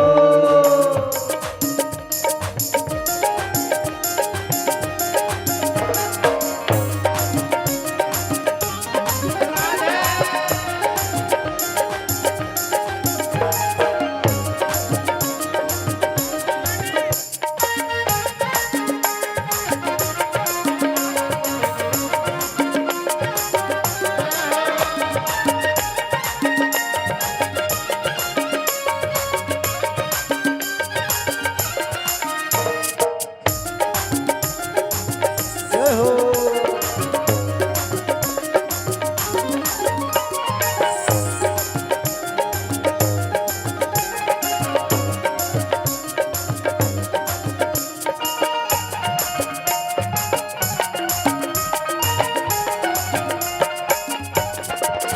कौन कहता है कि छोड़कर काम को, कौन कहता है कि छोड़ कर काम को, अच्छा हो याद रख लो तुम राम को, अच्छा हो याद रख लो तुम राम को, कौन कहता है कि छोड़कर काम को, कौन कहता है कि छोड़ कर काम को, अच्छा हो याद रख लो तुम राम को, अच्छा हो याद रख लो तुम राम को, सुख दुख में ना उनको बुलाया करो, सुख दुख में ना उनको बुलाया करो, राम बोला करो राम गाया करो, राम बोला करो राम गाया करो, राम बोला करो राम गाया करो, राम बोला करो राम गाया करो।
जिंदगी है यूं ही निकल जाएगी, जिंदगी है यूं ही निकल जाएगी, शान शौकत की दुनिया उजड़ जाएगी, शान शौकत की दुनिया उड़ जाएगी, जिंदगी है यूं ही निकल जाएगी, जिंदगी है यूं ही निकल जाएगी, शान शौकत की दुनिया उजड़ जाएगी, शान शौकत की दुनिया उड़ जाएगी, अपने मन से ना उनको भुलाया करो, अपने मन से ना उनको बुलाया करो, राम बोला करो राम गाया करो, करो राम गाया करो, राम बोला करो राम गाया करो, राम बोला करो राम गाया करो, राम बोला करो राम गाया करो, राम बोला करो राम गाया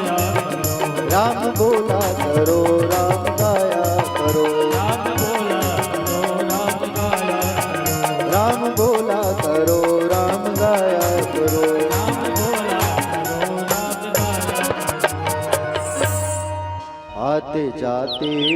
हुए गुनगुनाया करो, राम बोला करो, राम गाया करो। बोले बाके बिहारी लाल की। दोनों हाथ को उठा करके कहिए एक बार, राधे राधे। थोड़ा और आवाज लगाइए, राधे राधे। प्यारे भक्तजन, तीसरा प्रश्न किया कि बोले भगवान का नाम अजन्मय है, तो भगवान का जन्म होता है कि अवतार होता है? तब कहा कि भगवान का जन्म नहीं, भगवान का अवतार होता है। जब जब हो ही धर्म की हानि, बाढ़ ही असुर महाअभिमानी, तब तब धरी प्रभु विविध शरीरा, हरहु कृपा निधि सज्जन पीरा।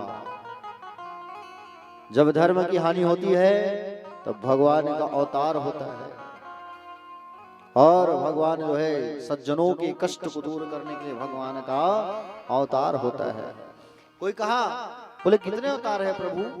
तब कहा कि भगवान के अवतार 24 हैं टोटल, और 24 अवतार के नाम सुनने से हमारे पापों का विनाश होता है। तो 24 अवतार में से पहला अवतार कौन सा अवतार है? सनक, सनंदन, सनातन और सनत कुमार का। ठीक है, सनत कुमार का अवतार कल बताया था ना, सनत भैया कल बताया था ना। हाँ, सनत भैया का कल नाम आया था, सनत कुमार का, सनत कुमार दिवांगन। तो सनक, सनंदन, सनातन, सनत कुमार, ये पहले अवतारी है भगवान के। भगवान का प्रथम अवतार हुआ है ब्रह्मचर्य का। ये ब्रह्मचारी रहे, 5 साल से 6 साल के नहीं हुए, 5 साल के बच्चे बने रहते हैं। और ब्रह्मचर्य का अवतार हुआ भगवान का, और ब्रह्मचर्य को जब जीवन में उतारोगे तो श्रेष्ठता का दिन आएगा। श्रेष्ठता का अवतार कौन सा हुआ? दूसरा अवतार वराह का अवतार। किसका अवतार? वराह भगवान का अवतार हुआ दूसरा अवतार जो है। तीसरा अवतार हुआ भक्ति का। भक्ति के अवतारी कौन है? नारद जी महाराज। तीसरा अवतार है नारायण का, नारद जी के रूप में। और चौथा अवतार हुआ है नर और नारायण का। नर कौन है इसमें? अर्जुन। नारायण है भगवान विष्णु। पांचवा अवतार हुआ है भगवान का कपिल मुनि का, ज्ञान के भंडार कपिल जी। ठीक, जो बच्चे जो हैं पढ़ाई में अगर कमजोर रहते हैं ना, ज्ञान के लिए कम रहता है, उनको कपिल जी का नाम स्मरण करवाया करो रोज, कम से कम 5 बार। ठीक है, जो बच्चे पढ़ाई लिखाई में कमजोर हैं उनको क्या बुलवाया करो? कपिल भगवान की जय, कपिल भगवान की जय, कपिल भगवान की जय। ऐसा कितनी बार? 5 बार कम से कम। और 5 बार जब वो बच्चा नाम लेगा तो कहीं ना कहीं जरूर कपिल भगवान की महती कृपा होगी और वो बच्चा का बुद्धि तेज हो जाएगा। ठीक है प्यारे भक्तगण, छठवा जो अवतार है भगवान का वो हुआ है दत्तात्रेय जी का अवतार। दत्तात्रेय भगवान देखे होंगे, यही आसपास मंदिर है ना। हाँ, दत्तात्रेय जी भगवान 3 मुंडी वाले।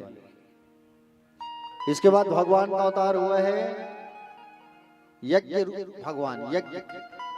यज्ञ भगवान का अवतार हुआ है। किनका अवतार हुआ है? यज्ञ भगवान का सुंदर अवतार हुआ है प्यारे। और यज्ञ नहीं होगा तो संसार चलेगा कैसे? और हमारे ग्राम तूता के बाजू में जो निमोरा गांव है ना लगा हुआ है, वहां पर अभी 4 तारीख से सुंदर यज्ञ प्रारंभ हुआ है। अतिरुद्र महायज्ञ प्रारंभ हुआ है, समझ रहे हो ना। और यज्ञ प्रारंभ हुआ है, समय रहे तो बिल्कुल जाना। वहां पर बहुत सुंदर यज्ञ का कार्यक्रम चल रहा है। यज्ञ होता है वहां जाना चाहिए, परिक्रमा लगाना चाहिए, प्रणाम करना चाहिए। यज्ञ हो रहा है वहां, यज्ञ भगवान सुंदर विराजमान है वहां पर।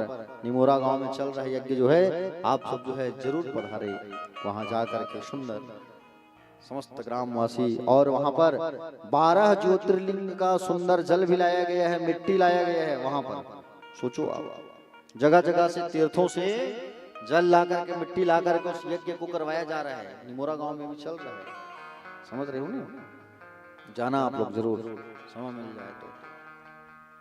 12 तारीख को अंतिम है शायद, तो बिल्कुल आप लोग जाना। ऐसे यज्ञ जहाँ होता है आसपास, है ना, तो बिल्कुल जाना चाहिए। चंडी यज्ञ होता है, रुद्र यज्ञ होता है, लक्ष्मी नारायण यज्ञ होता है, तो जरूर जाना चाहिए। यज्ञ में प्रणाम करने से भगवान की कृपा होती है, और यज्ञ भगवान की महती कृपा होती है, इसलिए बिल्कुल जाकर के प्रणाम ना करना चाहिए। बोले गोविंद भगवान की।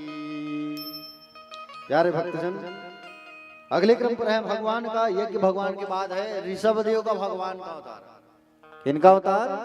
ऋषभ देव भगवान का अवतार। बोली ऋषभ देव भगवान की। अगले क्रम पर है पृथु का अवतार, पृथु। ये पृथु जी महाराज के नाम से हमारी धरती का नाम पृथ्वी पड़ा है, ठीक है। धरती मैया को पृथ्वी बोलते हैं नहीं, पृथु नाम पड़ा। पृथु के बाद में आता है मत्स्य अवतार। मत्स्य बोलते हैं किसको? मछली को। अब ईमानदारी से बताओ कितने लोग खाते हो? कहाँ चल दी समझ कैमरा वाले बाबू? मोती चल दी किसी लागत बने होगे, बने समय मोती चल दी, कैमरा घुमवाते हैं। 1000, 2, 3 हजार आदमी लोग आप लोगों को बढ़िया देख रहे हैं। लाइव कार्यक्रम चल रहा है। हाँ, इशारा चलत है, खाते कर खाते इसी की सनत भैया। अरे बाप रे, अच्छा अच्छा अच्छा, और हाथ नहीं उठाते नहीं? अच्छा, और कितने लोग खाते हो? 1, 2 गुपचुप वाले भैया गलो हाथ उठा है। ठीक ठीक, भारी गुपचुप खवाए भैया एक समय में। हमारे यहाँ कुछ भी जैसे कार्यक्रम होता था ना, मेरी शादी में भी साहू भी आई गए थे गुपचुप खिलाने के लिए। पहले से बहुत दिन से संबंध है, जब विवाह नहीं होता पढ़ाई कर रहे थे उस समय से मैं जानता हूँ उनको, है कि नहीं? और शायद मुझे ऐसा लग रहा है कि उनका शादी भी वही कराया हम लग रहा है। ठीक, ऐसा लग रहा है। बहुत काफी समय हो गया, ये सब कार्य तो बंद हो गया है। शादी वादी करवाने का कार्य अब समय ही नहीं रहता, कथई में बहुत वो रहते हैं, व्यस्त रहते हैं। तो अच्छा, एक बात बताओ, मछली खाने वाले लोग, अच्छा लगता है आपको लोग को? मछली खाते हो तो? हाँ? अच्छा, कौन सा मसाला डालते हो ये भी बताओ। चलो नहीं, कुछ कारण है तभी पूछ रहा हूं मैं। कौन सा मसाला डाल के पकाते हो? मछली के अलावा और क्या क्या खाते हो?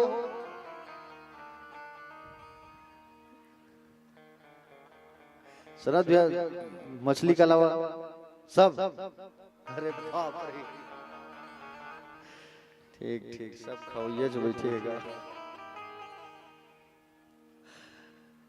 देखो प्यारे भक्तजन, ठीक है आप लोग खाते थे, ठीक है, लेकिन अब मत खाना, ठीक है? खाते थे ठीक है, लेकिन अब मत खाना। प्यारे भक्तजन, इसका कारण बता रहा हूं आपको, सुनो। आप जो है जितने जीवों को मार करके आप खाते हो ना, जितने जीवों को मारते हो, तो वो आपकी प्रतीक्षा करते रहते हैं कि कब आए तो हम उनसे बदला लेंगे। अब आज लास्ट दिन है नवरात्रि का, जवारा वालों के यहाँ कटेगा, है कि नहीं? बकरा वकरा सब बकरा भात चली, है कि नहीं? तो वो बकरा भी इंतजार करता है ये कब ऊपर आए, तब हम कब इसको खाएं। जितने जीवों को आप मारोगे उतना ही आप घोर नरक में जाओगे, याद रखना। समझ रहे हो ना? जितने जीवों को आप मारोगे उतने ही आप नरक में जाओगे, बिल्कुल याद रखना। इसलिए आप नरक में जाने से बचना चाहते हो तो जीवों को मार करके खाना बंद कर दो। खाते थे ठीक है, अब मन में संकल्प ले लो कि आज के बाद नहीं खाएंगे, ठीक है? पूर्णिमा बिटिया, आप मन है नहीं खाओ, खाते हो अभी नहीं खा, नवरात्रि चला तेरे नाम से बहुत दिन हो गया। हाँ, तो अब छोड़ देना, मत खाना, बहुत बड़ी। देखो भागवत कथा चल रहा है और भागवत कथा में सुंदर आप लोग बैठे हुए हो ना, तो मन में संकल्प कर लो कि आज के बाद हम इन बुरी चीजों को त्याग देंगे, नहीं खाएंगे। क्या होता है, 28 प्रकार की नरक होती है, मुख्य मुख्य नरक 28, और 28 प्रकार का नरक होता है। तो यम के जो दूत होते हैं, यम के दूत का क्या नाम है पता है? चंड और प्रचंड। जैसे यमराज का स्वरूप होता है, उससे कई खतरनाक उनके दूतों का स्वरूप होता है। ठीक है प्यारे भक्तजन, यम के दूत जो है तुमको घसीटते हुए कुंभी पाक नरक में लेके जाएंगे। कुंभी पाक, पाक मतलब बनाना, पाक शैली मतलब भोजन बनाना। कुंभी पाक नाम के नरक में आपको लेकर के जाएंगे, और वहां एक बड़ी सी कढ़ाई होती है, कढ़ाई, और बड़ी सी जो कढ़ाई होती है उसमें गरम गरम तेल खौलते रहता है। कितना बड़ा कढ़ाई, जैसे वीरभद्र नगर है ना, उतनी बड़ी कढ़ाई होगी, उससे और बड़ा, कई ठो कढ़ाई, एक ठो दूसरी थोड़ी। संसार में तो अनेक जीव है ना, रोज आ रहे हैं, रोज जा रहे हैं। तो कढ़ाई बहुत सारा रहता है, गरम गरम तेल खौलते रहता है। और वहां पर कुंभी पाक नरक से जब यात्रा करते जाओगे ना, यात्रा करना पड़ता है पृथ्वी से 99,000 योजन नीचे। कहाँ है? पृथ्वी से 99,000 योजन नीचे क्या है? यमराज की नगरी है। वो कूलर के पास वो वायर लगा है, उसमें टेप वेप लगा है कि नहीं लगा है? किसी का हाथ पड़ जाएगा तो दिक्कत हो जाएगी। लगा है ना टेप? हाँ, सनत भैया कहाँ छुप गए आप? अच्छा अच्छा, फोन आ रहा है, ठीक ठीक।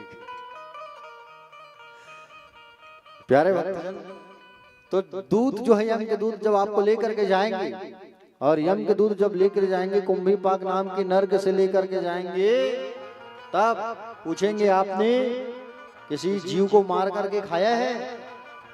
आप कहोगे नहीं नहीं, नहीं खाए, नहीं खाए, नहीं खाए। हाँ, चिट्ठा खोलेंगे और खोल के बताएंगे कि इस दिन इस तारीख में आपने खाया है, और कौन सी कंपनी का मसाला डाला है वो भी वहां चिन्ह रहेगा। MDH की एवरेस्ट, 1 रुपया वाला घरकुल, सब समझ रहे हो ना, सब रेट रहेगा वहां। और जीव को मार करके खाए हो ऐसा करके पकड़ेंगे, और पकड़ करके तुमको उस तेल की कढ़ाई में डुबा देंगे। और तेल की कढ़ाई में डुबाएंगे, तड़पोगे आप, चिल्लाओगे माँ बाप पिता भाई, कौन आएगा वहां बचाने? खाना जब बनाते हो ना, तो गरम गरम तेल का एक छिटका जो है छिटक जाता है। गरम गरम तेल जो है छिटक जाता है, तो कितना तकलीफ होता है। और सोचो कहीं तेले में डुबा दी फिर का हाल हो। तो खाते थे, ठीक है, अब संकल्प करा देते हैं आज आप लोगों को, चलेगा? कितने लोग संकल्प करोगे? जो खाते थे वो लोग अब नहीं खाएंगे करके। बाजू वाली कोचकथ मत कर, संकल्प करवे फिर खा देवे तो गड़बड़ हो जाएगी। मन में संकल्प कर लो आप कि आज के बाद हम नहीं खाएंगे करके, ठीक है? हाँ, छोड़ दो। आप खाते थे ठीक है, लेकिन अब कह दो भगवान जो भी गलती हुआ, देखो भगवान से आप कह दोगे ना कि भगवान हमसे बहुत बड़ी गलती हो गई, आज के बाद हम नहीं खाएंगे ऐसा करके, तो भगवान आपकी गलती को माफ कर देंगे। और सबसे बड़ी बात ये है कि जो मांस खाता है उन्हें भगवान कृष्ण की प्रेम, कृष्ण की भक्ति और कृष्ण की प्रीति जो है नहीं मिल पाता। सबसे बड़ी बात। अब सोचो, आप चाहते हो कि भगवान हमसे जुड़े रहे और हम भगवान हमसे जुड़े रहे, हम भगवान से जुड़े रहे, भगवान के चरणों में हमारा प्रेम बना रहे। ये अगर आप चाहते हो तो बिल्कुल आप जो है त्याग दो, ठीक है? हम मोर काम समझाए कि दाई हो, बाकी तुहर मन के अपनाए के है कि नहीं? बोले गोविंद भगवान की। एक बार हाथ उठा के कहिए राधे राधे। अगले क्रम पर भगवान का जो अवतार हुआ है वो हुआ है कच्छप अवतार, कछुआ का अवतार। उसके पश्चात हुआ है भगवान का धनवंतरी का अवतार, मोहनी अवतार, नरसिंह अवतार, वामन अवतार, परशुराम जी का अवतार और महर्षि वेद व्यास जी का अवतार, आदरणीय प्रभु श्री रामचंद्र जी का अवतार हुआ है। राम के बाद हुआ है कौन? आज राम जी के अवतार चर्चा हो रही है। रामनवमी बताइए आज, हाँ? राम जी का सुंदर अवतार और राम जी का सुंदर प्यारे भक्तजन, क्या हुआ है? अवतरण हुआ, आज रामनवमी है। हाँ? श्री रामचंद्र, सब गाओ, ठीक है? आइए, बड़ा प्यारा है स्तुति भगवान का, स्तुति करते हैं सब, क्योंकि भगवान की स्तुति करना जरूरी है। श्री रामचंद्र कृपालु भज मन हरण भव भय तारुणम नव कंज लोचन कंज मुख कर कंज पद कंदारुणम अंधर पर गणित अमित छवि नील नीरज सुंदरम पट पीत मानव तड़ित रुचि सुचि नौमि जनक सुतावरम भज दीन बंधु दिनेश दानव दैत्य वंश निकंदनम रघुनंदयानंद कंद कौशल कंद दशरथ नंदनम श्री मुकुट कुंडल तिलक चारु उदार विभूषणम आचार्य भुज सर चापधर तुलसीदास शंकर शेष मुनि रंजनम मम हृदय रंजन निवास गुरुग्रामादिकल दल गंजनम मन चाहि राज्यो मिलहि सोवर सहज सुंदर सावर करुणा निदान सुजान शील स्नेह जानत राम आदि गौरी असीस सुनि सिर सहित हरसी हरि तुलसी भवानी पूज पुरि मुदित मन मंदिर चली जानि गौरी अनुकूल सिय यह सुन जाय कहीं मंजुल मंगल मूलवा अंग पड़कन लागे। बोले श्री रामचंद्र जी भगवान की। प्यारे भक्तजन, भगवान रामचंद्र जी जो हैं 24 अवतारों में से कितने नंबर के अवतारी हैं? बोलो। 18वें नंबर के। कितने नंबर के? 18वें नंबर के अवतारी हैं हमारे श्री रामचंद्र जी जो है। और 19वें नंबर पर कौन है? बलराम जी। राम के बाद हैं बलराम, ठीक है? हाँ, आज राम की ही चर्चा हो रही है, क्योंकि आज राम नवमी है ना। हो राम आएंगे तो अंगना पधारूंगी, दीप जला के दिवाली मैं मनाऊंगी, मेरे जन्मों के पाप छूट जाएंगे, राम आएंगे। मेरी झोपड़ी के भाग यार खुल जाएंगे, राम आएंगे। मेरी झोपड़ी के भाग यार खुल जाएंगे, राम आएंगे। मेरी झोपड़ी के भाग यार खुल जाएंगे, राम आएंगे। मेरी झोपड़ी के भाग यार खुल जाएंगे, राम आएंगे। राम आएंगे, आएंगे, राम आएंगे। ओ राम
सजाऊंगी। ओ राम आएंगे तो अंगना सजाऊंगी।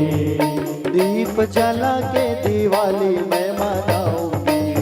ओ दीप जला के दिवाली मैं मनाऊंगी। राम आएंगे तो अंगना सजाऊंगी। ओ राम आएंगे तो अंगना सजाऊंगी। दीप जला के दिवाली मैं मनाऊंगी। ओ दीप जला के दिवाली मैं मनाऊंगी। मेरे जन्मों के सारे पाप मिट जाएंगे, राम आएंगे। झोपड़ी के बाग आज खुल जाएंगे, राम आएंगे।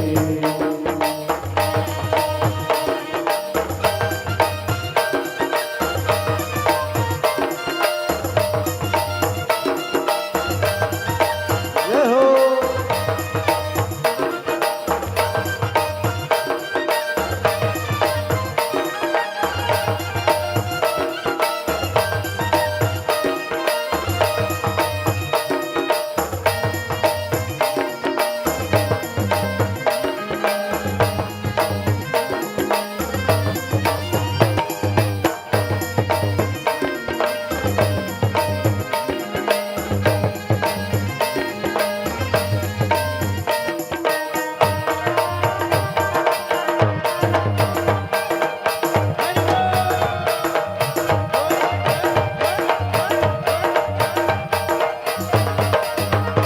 हम झूलेंगे तो पाल न झूलाऊंगी।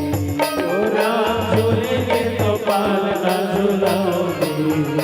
मीठे मीठे मैं भजन सुनाऊंगी। ओ मीठे मीठे मैं भजन सुनाऊंगी। राम झूलेंगे तो पाल न झूलाऊंगी। ओ राम झूलेंगे तो पालना सुनाऊंगी। मीठे मीठे मैं भजन सुनाऊंगी। ओ मीठे मीठे मैं भजन सुनाऊंगी। मेरी जिंदगी के सारे दुख मिट जाएंगे, राम आएंगे। झोपड़ी के बाग आज खुल जाएंगे, राम आएंगे। ये हो।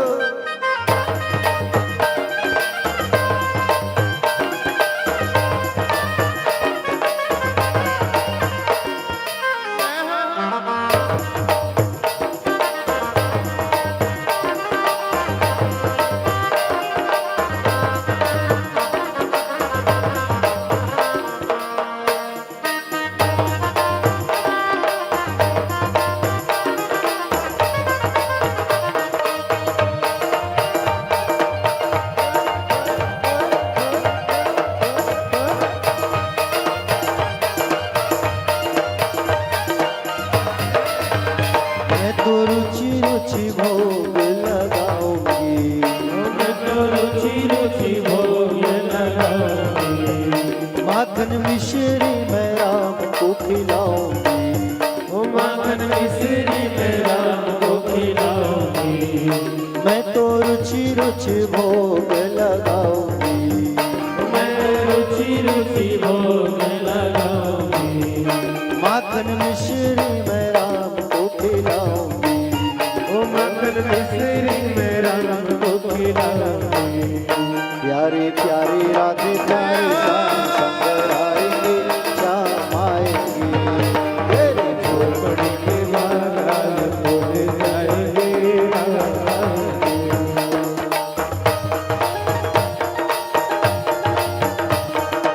ये हो।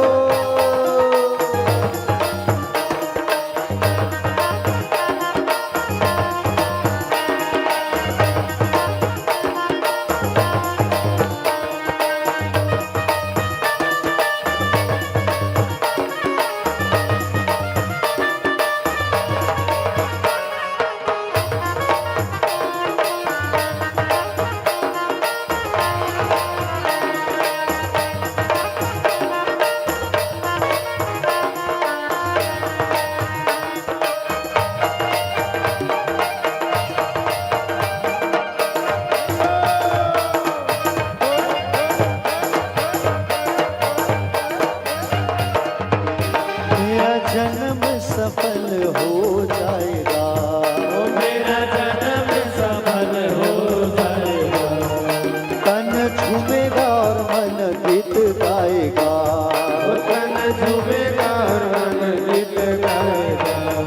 मेरा जन्म सफल हो जाएगा, मेरा जन्म सफल हो जाएगा।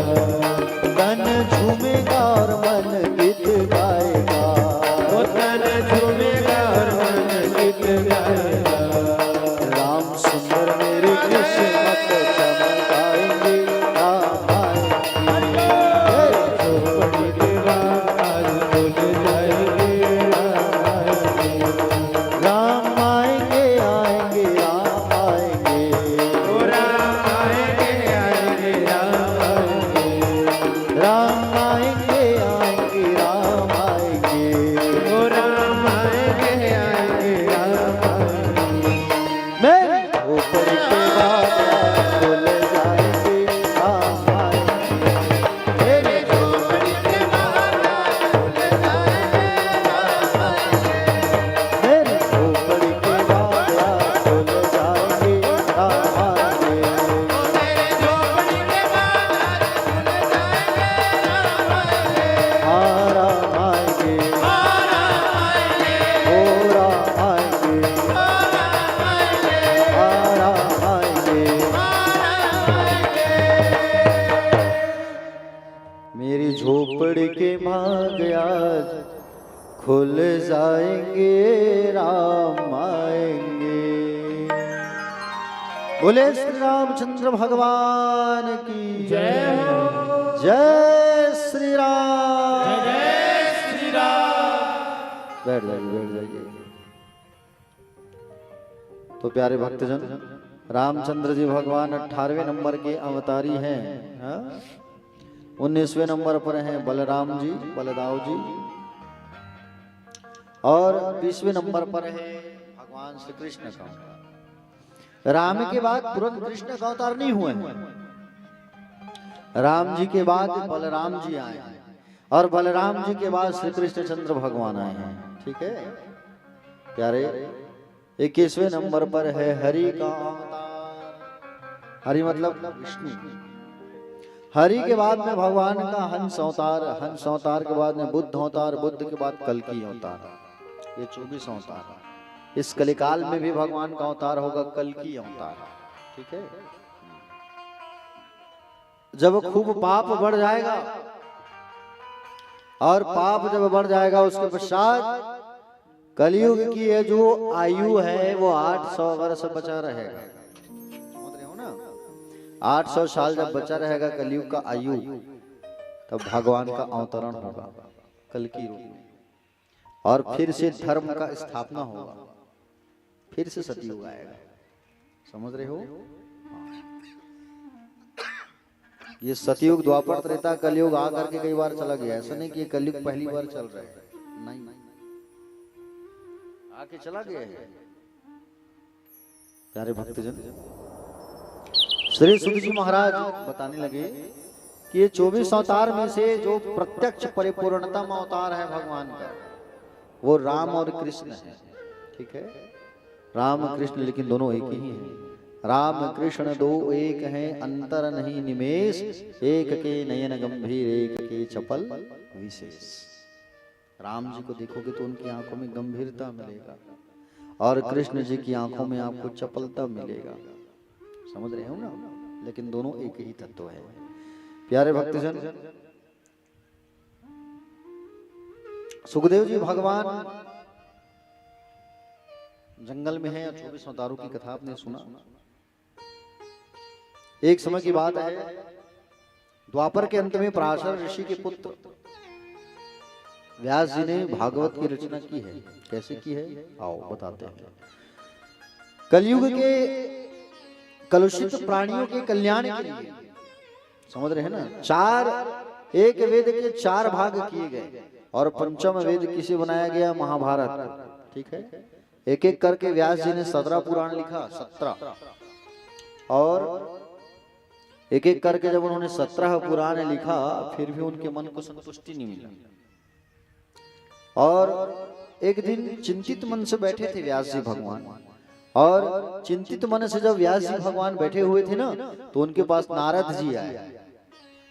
और नारद जी जब आए तब नारद जी ने उनकी उदासी का कारण पूछा। बोले बताइए महाराज, आप स्वस्थ तो है ना, मन प्रसन्न तो है ना? तो बोले कहा मन प्रसन्न नहीं है, मेरा जीवन परिपूर्ण नहीं हुआ। परिपूर्ण कब होगा? तब कहे आपका जीवन परिपूर्ण तब होगा जब आप जो है भगवान के यश का गान करेंगे, भगवान की निर्मल कथा को गाएंगे। हाँ? आपने अभी भगवान की उस पतित पावन निर्मल कथा को आपने नहीं गाया है। आपको भागवत महापुराण की रचना करनी है। तब यहाँ पर नारद जी ने अपने पूर्व जन्म का बात बताया। पूर्व जन्म में मैं दासी का बेटा था। नारद जी, मेरी उसकी माँ जो है राजा के यहाँ काम करने जाती थी, और राजा के यहाँ काम करने जाती थी तो राजा के यहाँ कुछ संत महात्मा लोगों का आना हुआ गांव में। तो उस बालक का मतलब नारद जी का पूर्व जन्म में ड्यूटी लगाया जूठे पत्तल उठाने के लिए। संतों की खूब सेवा किया, और संत जब जाने लगे ना, और संत जो है जब जाने लगे तो संतों के पैरों को पकड़ लिया, कहे हम भी जाएंगे आपके साथ। तो संतों ने कहा आपकी माँ जिंदा है और माँ का पहले सेवा करो। आप माँ के लाश को रख करके शमशान ले जाओगे तब माता के ऋण से मुक्ति मिलेगा। पिता की लाश को लेकर के जाओगे तो पिता के ऋण से मुक्ति मिलेगा, और जब तक लेकर के नहीं जाओगे तब तक आपको मुक्ति नहीं मिलेगा। तो अभी माँ जिंदा है, भगवान की भक्ति करो, आराधना करो, आप तभी कल्याण होगा। तो प्यारे भक्तजन, उनको मंत्र दिया संतों ने, ओम नमो भगवते वासुदेवाय का, और वो रटने लगे, जपने लगे। और मन जो है उनका पूर्ण नहीं था। प्यारे, आकाशवाणी हुआ कि इस जन्म में नहीं बालक, अगले जन्म में तुम्हारा जो मन है वो शांत होगा, और अगले जन्म में जब तुम्हारी इच्छा होगी तब जो है सुंदर तुम मेरे धाम में आ सकोगे। और प्यारे, आकाशवाणी होने के बाद शांत हो जाने पर तपस्या करते करते महाप्रलय हुआ, और दासी पुत्र से ब्रह्म पुत्र बनकर के मैं प्रकट हुआ, ब्रह्मा का पुत्र बनकर, और भगवान ने मुझे अपनी वीणा प्रदान किया, और आज मैं वीणा बजाते हुए हरि का गुणगान करते रहता हूँ। प्यारे भक्तजन, नारद जी की बात सुनकर व्यास जी अपने सरस्वती नदी के पश्चिम तट पर स्थित सम्याप्रास आश्रम पर आए। व्यास जी के आश्रम का नाम सम्याप्रास नामक आश्रम, और हरि का ध्यान करते करते सुंदर हृदय में भगवान को बसा करके उनकी वंदना करने लगे। और प्यारे भक्तजन, उसी समय नारद जी उनको बता करके गए थे भागवत 4 श्लोक में, भागवत की रचना करो। नारद जी बता के गए थे व्यास जी को 4 श्लोक में भागवत, और उस 4 श्लोकों को व्यास जी ने 18,000 श्लोक बना दिया। समझ रहे हो ना? 18,000 श्लोक। अब 18,000 श्लोक उसके मन में है व्यास जी के, लेकिन लिखेगा कौन? वो तो बोलेंगे, लिखने वाला तो चाहिए, है कि नहीं? अब उस जमाने में कंप्यूटर नहीं था, टाइपिंग, पहले लेखन से ही चलता था काम। वाह, बड़े बड़े पन्ना उसमें लिखते थे। पहले तो कापी भी नहीं हुआ करता था, कापी पुस्तक, हाँ कुछ नहीं, भोजपत्र होता था पहले। वृक्ष जो होता है ना, जैसे नीलगिरी का पेड़ देखे हो, नीलगिरी का उसमें छिलका निकलता है, उसी प्रकार से वृक्षों से उनके छालों को निकाला जाता था, जिसे भोजपत्र कहा जाता है। और भोजपत्र से चिट्ठी सूचना आदान प्रदान किया करते थे, मोर के पंख से लिखा करते थे। समझ रहे हो ना? तो प्यारे भक्तजन, व्यास जी सोचे, बोले लिखेगा कौन? तब गणेश जी का आह्वान किए, बोले गणेश जी आप आओ। और गणेश जी को सुंदर बुलाया, तो गणेश जी आते ही शर्त रख दिए, बोले एक शर्त तुम लिखूंगा महाराज, लगातार बोलना पड़ेगा तुम। और कहीं बीच में उठ के चले गए, पूजा पाठ करना है, नहाने जाना है, तो मैं नहीं लिखूंगा, छोड़ के चल दूंगा। ठीक है, जैसे तुम्हारी इच्छा। अब व्यास जी भगवान बोलते गए और गणेश भगवान लिखते गए भागवत, है ना? लिखते गए लिखते गए लिखते गए लिखते गए। व्यास जी महाराज को नहाने जाना है, भाई नहाना भी जरूरी है। अब नहाने जाना है तब कैसे करे? अब छोड़ के नहाल चल दी, मान लो जाए सरस्वती नदी, वो छोड़ के वापस चल दी गणेश भगवान। बोलो गणेश जी भगवान की। तो गणेश भगवान तो चले जाएंगे भैया छोड़ छाड़ के, करे क्या। तब व्यास जी दिमाग लगाते थे, संस्कृत के बड़े बड़े शब्द को पेश कर देते थे, बोल देते थे, और संस्कृत के बड़े बड़े शब्द को बोलते थे तो उनको सोचने में समय लगता था, क्या लिखूं मैं यहाँ, कौन सा मात्रा डालूं, क्या बोले हैं व्यास जी, क्या बोले हैं। उतने में दौड़ के जाते थे, डुबकी लगा के आ जाते थे, तब बताते थे कि मैंने आपको हाँ यहाँ पे ये कहा है वो कहा है, लिखना चालू। अब उनको पूजा करना है व्यास जी को, तो फिर संस्कृत के बड़े शब्दों को डील कर देते थे, पेश कर देते थे, सोचने में समय लगता था, और जितने समय में उनको सोचने में समय लगता था उतने फिर उनकी पूजा करके आ जाते थे। तो गणेश जी भगवान ने भागवत को लिखा है, और गणेश जी किसके स्वामी हैं? बुद्धि के, विद्या के। इसलिए बच्चों को, छोटे बालकों को भगवान गणेश की पूजा करवाना चाहिए। हाँ? आज गणेश की पूजा करने की परंपरा लोग भूल चुके हैं प्यारे, समझ रहे हो ना। गणेश भगवान की पूजा करते हैं, स्थापना भी करते हैं, ठीक है, लेकिन गणेश की मूर्ति रखने के बाद लोग भूल जाते हैं कि कैसा पूजा करना है, क्या विधान है, क्या मर्यादा है, क्या संस्कार है। गणेश जी भगवान तो रखते हैं, लेकिन बाजू में चल रहे डीजे में पॉप म्यूजिक गाना, I am a disco dancer, चलता है कि नहीं चलता है गाना, और लोग नाच रहे हैं, गा रहे हैं। कई लोग तो भैया नाचने के लिए गणेश भगवान रखते हैं, लास्ट दिन डीजे लगाएंगे और नाचते गाते भगवान को ठंडा करते जाएंगे। अब उसमें नाचते गाते तुम जा रहे हो, उसमें आदमी मदिरा पी के जा रहा है, आदमी उसमें शराबी लोग भी घुस रहे हैं, शराब पी के लोग नाचते गाते भगवान को ठंडा करने जाते हैं, देखे हो नहीं? तो प्यारे, इस चीज को हमको सुधारना है। आज हमारे सनातन धर्म में, सनातन संस्कृति पर हम हिंदू ही अपने धर्मों का अपमान कर रहे हैं, सबसे बड़ी विडंबना है। तो औरों की क्या बात करें फिर। हम खुद भगवान को लेकर जा रहे हैं, गणेश जी भगवान को, और गणेश जी भगवान को हम लेकर के जा रहे हैं और शराब पी के जा रहे हैं उनको ठंडा करने के लिए। दुर्गा जी की नवरात्रि लास्ट हो गई, दुर्गा जी को ठंडा करना है तो लोग मदिरा पी करके जाते हैं दुर्गा जी की माँ को ठंडा करने। अरे पहले सुधारो अपने आप को, और इस चीज को अगर जब हम नहीं सुधारेंगे तो हमारे आने वाला कल कैसे सुधरेगा। और हम सुधरेंगे तो हमारा गांव सुधरेगा, नगर सुधरेगा, समाज सुधरेगा, समाज सुधरेगा तो देश सुधरेगा। ऐसे ही नहीं सुधर सकता। गणेश भगवान ने सुंदर भागवत का लेखन कार्य पूर्ण किया, और भागवत का लेखन कार्य पूर्ण हुआ, ठीक है। 18,000 श्लोक, 12 स्कंद, 335 अध्याय। कितना अध्याय भागवत में? 335 अध्याय है। 18,000 श्लोक है और 335 अध्याय, 12 स्कंद का भागवत पूर्ण हुआ, ठीक है। देखो, श्रीमद् भागवत ज्ञान यज्ञ जो है ना, भागवत जो है कोई साधारण नहीं है। भागवत तो स्वयं भगवान श्री कृष्ण चंद्र है, साक्षात, ठीक है। साक्षात भगवान जो है श्री कृष्ण चंद्र है, प्यारे भक्तजन। काले काले मोटे अक्षर गोपियां, पीछे का सफेद पन्ना राधा रानी, स्वयं पूर्ण भागवत भगवान श्री कृष्ण चंद्र है, ठीक है। प्यारे भक्तजन, आइए अब हम आगे चलते हैं कथा पर। परीक्षित जी महाराज के जन्म की कथा, ठीक। अच्छा, एक बात बताओ, सुखदेव भगवान तो जंगल चले गए हैं, भागवत की रचना के बाद वो कैसे सीखे होंगे? मन में डाउट हो रहा है कि नहीं? तो सुखदेव भगवान जंगल में थे, और भागवत की जब रचना हुई ना, तो भागवत की रचना पूर्ण हो जाने के पश्चात सुखदेव भगवान को बुलाने के लिए व्यास जी ने एक तरीका अपनाया। व्यास जी भगवान जो है क्या करते थे, भागवत के 1-2 श्लोकों को, 1 से 2 श्लोकों को क्या करते थे, अपने शिष्यों को बोलवाते थे और बोलवा करके भेज देते थे।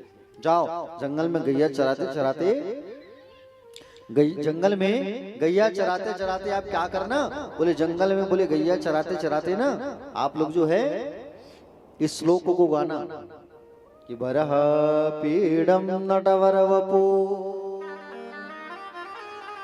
करणयो कर्णिकारम विप्रदासा कनक कपिशम वैजंती चमाला। बस याद श्लोक। अब इसको शिष्य लोग जाते थे जंगल और जा करके गाते थे, और गा गा करके गाय चराते थे। अब गाते थे भागवत के श्लोकों को तो जंगल में बैठे हैं सुखदेव जी, कान में पड़ा, पागल हो गए वो। अरे ये तो कृष्ण की पावन अमृतमयी कथा है, मुझे सुनना है, मुझे जानना है, और मुझे जानना है, मुझे सुनना है, ऐसा कहा करके जंगल चले गए। दौड़ करके जंगल में उस शिष्यों के पास, और शिष्यों के पास जा करके पूछा कि बोले भैया आगे की कथा सुनना है मुझे, आगे की मुझे कथा सुनना है, मुझे सुनाइए। और आगे की कथा सुनना है। तब शिष्यों ने क्या कहा, बोले आगे की कथा सुनना है तो कहाँ जाना होगा, व्यास जी के पास जाना होगा, गुरु जी के पास जाना होगा। आपके पिताजी सुखदेव जी वापस जंगल से दौड़ते दौड़ते पिता के पास आए, मुझे पूरा सुनना है पिताजी भागवत की कथा। तब पिता से सुना, और पिता से सुन करके वापस फिर कहाँ चले गए, जंगल चले आए। पिता से भागवत की कथा सुन करके प्यारे भक्तजन वापस चले आए जंगल पर, पिता के पास नहीं रहे ना। समझ रहे हो ना? इस तरीके से सुखदेव भगवान जो है कथा को सुने हैं प्यारे भक्तजन। आपको बता दूं मैं, महाभारत का युद्ध समझ रहे हो ना, महाभारत का युद्ध कितने दिन चला था, 18 दिन। कितने दिन चला था, 18 दिन। जीत किस में हुई थी, जीत किसकी हुई थी, पांडवों की। कौरव सारे मारे गए, एक कौरव जो है बचा हुआ था, एक कौरव, नाम था उसका दुर्योधन, अधमरा पड़ा हुआ था, रणभूमि में अकेले पड़ा है, श्वास चल रहे बस, उठ नहीं पा रहा है। ऐसी गति उसकी हुई है, समझ रहे हो ना, किसकी, जोर से बोलो, बच्चे को थोड़ा शांत कराओ,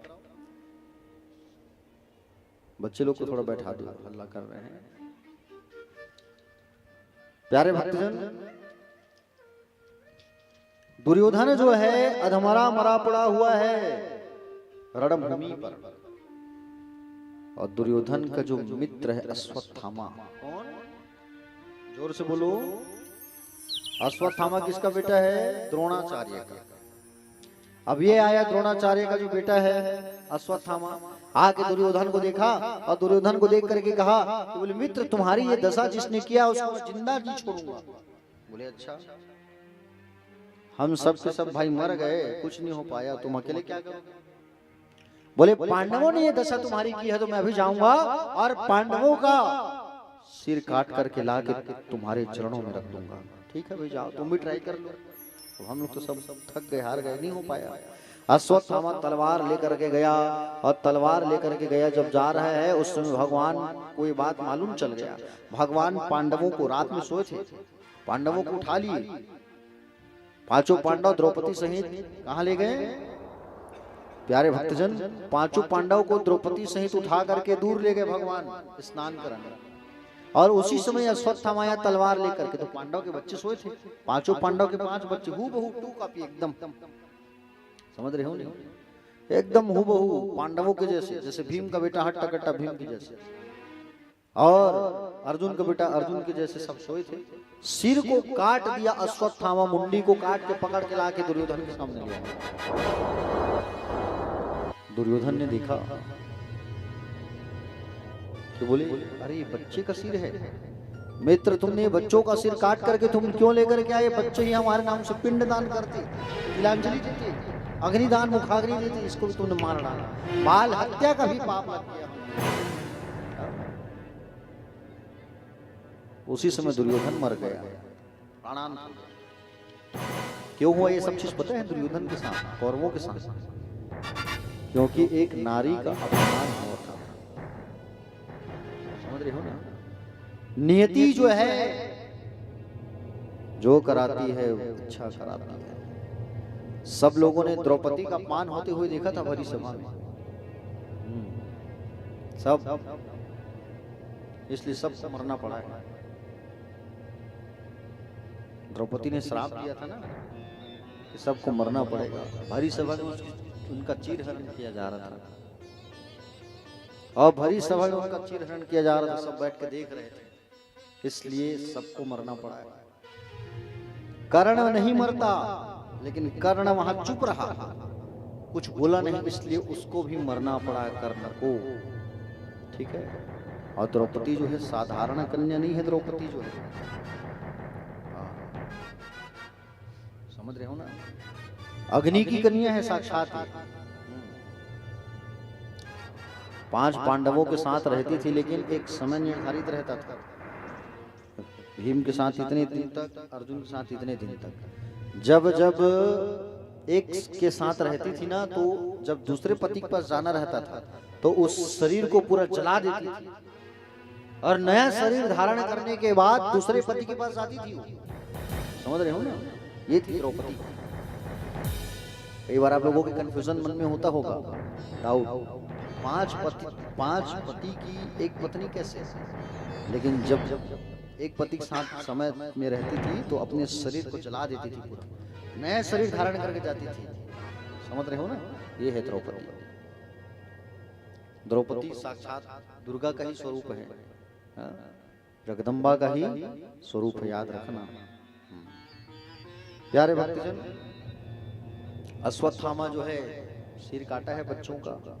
पांडव वापस आए, देखे बच्चों का सिर कटा हुआ है। द्रौपदी रोने लगी। अर्जुन ने प्रतिज्ञा कर लिया कि बोले द्रौपदी चिंता ना करो, अभी जाऊंगा और जा करके उस अश्वत्थामा को पकड़ करके लाऊंगा, जिंदा गाड़ दूंगा, तुम जो कहोगी वो करूंगा। जब तक उसको पकड़ के नहीं लाऊंगा तब तक मैं भी चैन की सांस नहीं लूंगा। चला गया अश्वत्थामा को पकड़ने के लिए, और अश्वत्थामा को पकड़ने के लिए गया, और ये अश्वत्थामा अर्जुन को आते देख करके ब्रह्मास्त्र का प्रयोग कर दिया, और ब्रह्मास्त्र का प्रयोग किया तो अर्जुन भी ब्रह्मास्त्र का प्रयोग किया। भगवान दोनों को मना किया ब्रह्मास्त्र अपना अपना वापस लो। अर्जुन तो वापस ले लिया, लेकिन अश्वत्थामा ब्रह्मास्त्र को वापस लेना जानता ही नहीं था। ब्रह्मास्त्र को वापस लेना जानता नहीं था। उस ब्रह्मास्त्र को इसने कहां छोड़ दिया? पांडवों की बहू उत्तरा के गर्भ में छोड़ दिया। उत्तरा गर्भवती थी। पांडव के बच्चे तो मर गए थे। अर्जुन का जो बेटा था अभिमन्यु, वो मारा गया है चक्रव्यूह वेदन में। अभिमन्यु की पत्नी के गर्भ में बाण को छोड़ दिया, ब्रह्मास्त्र को। वो गर्भवती थी, अब वो दर्द से व्याकुल हो गई, तड़पने लगी। इधर अश्वत्थामा को पकड़ करके लाया द्रौपदी के सामने।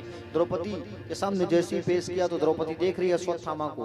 अर्जुन ने कहा, बोले द्रौपदी बोलो इसके लिए क्या आदेश है, क्या करें इसका, बोलो तुम।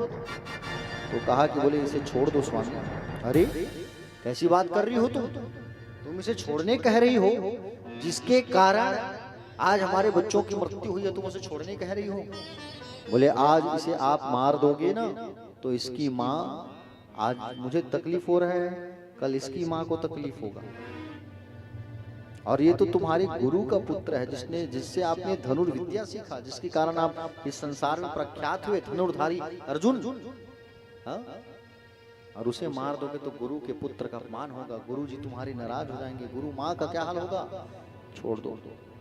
भगवान कन्हैया थे बाजू में, कन्हैया से कहा, हे केशव क्या करें इसका बताओ आप। तो भगवान कन्हैया ने कहा कि एक काम करो, इसको आप लोग जो है इसके मस्तिष्क में जो मणि है उसे निकाल दो और अधमरा करके छोड़ दो, बाल काट करके।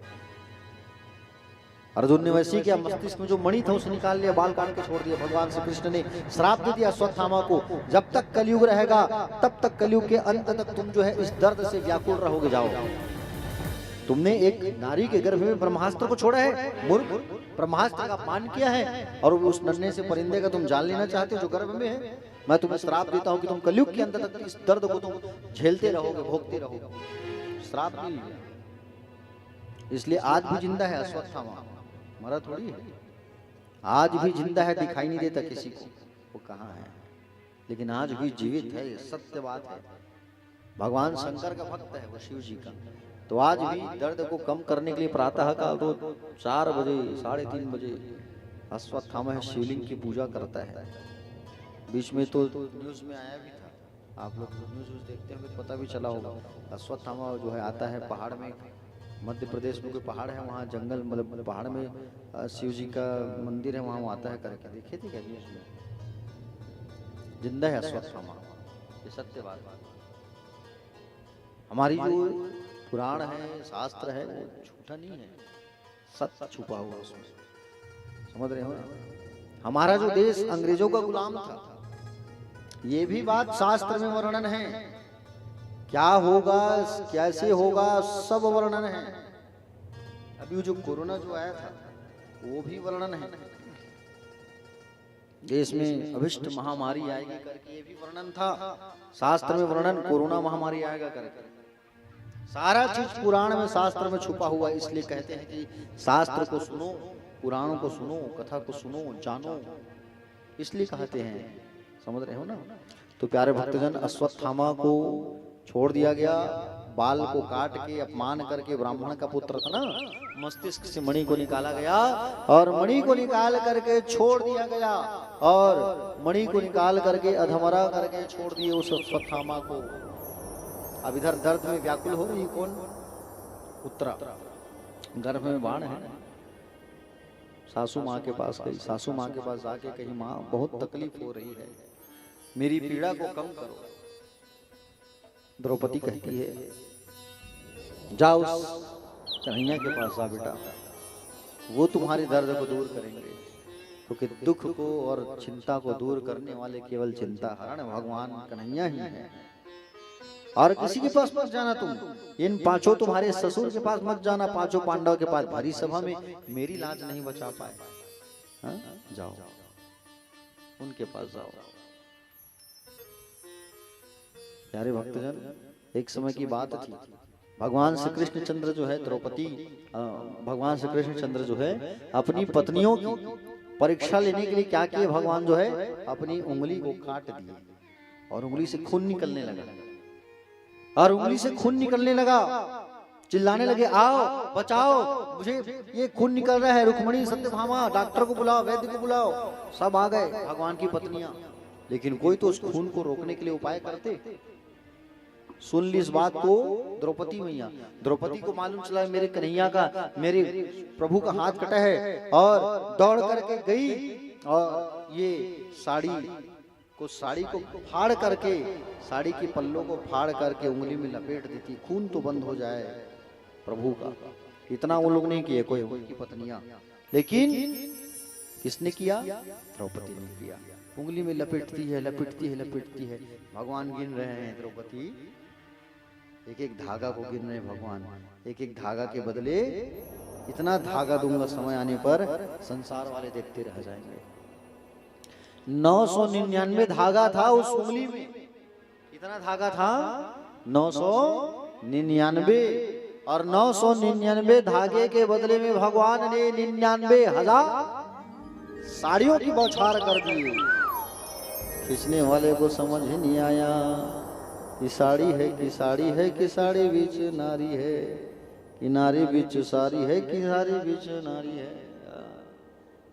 खींचने वाला खींच के दंग रह गया। भगवान की लीला है भाई।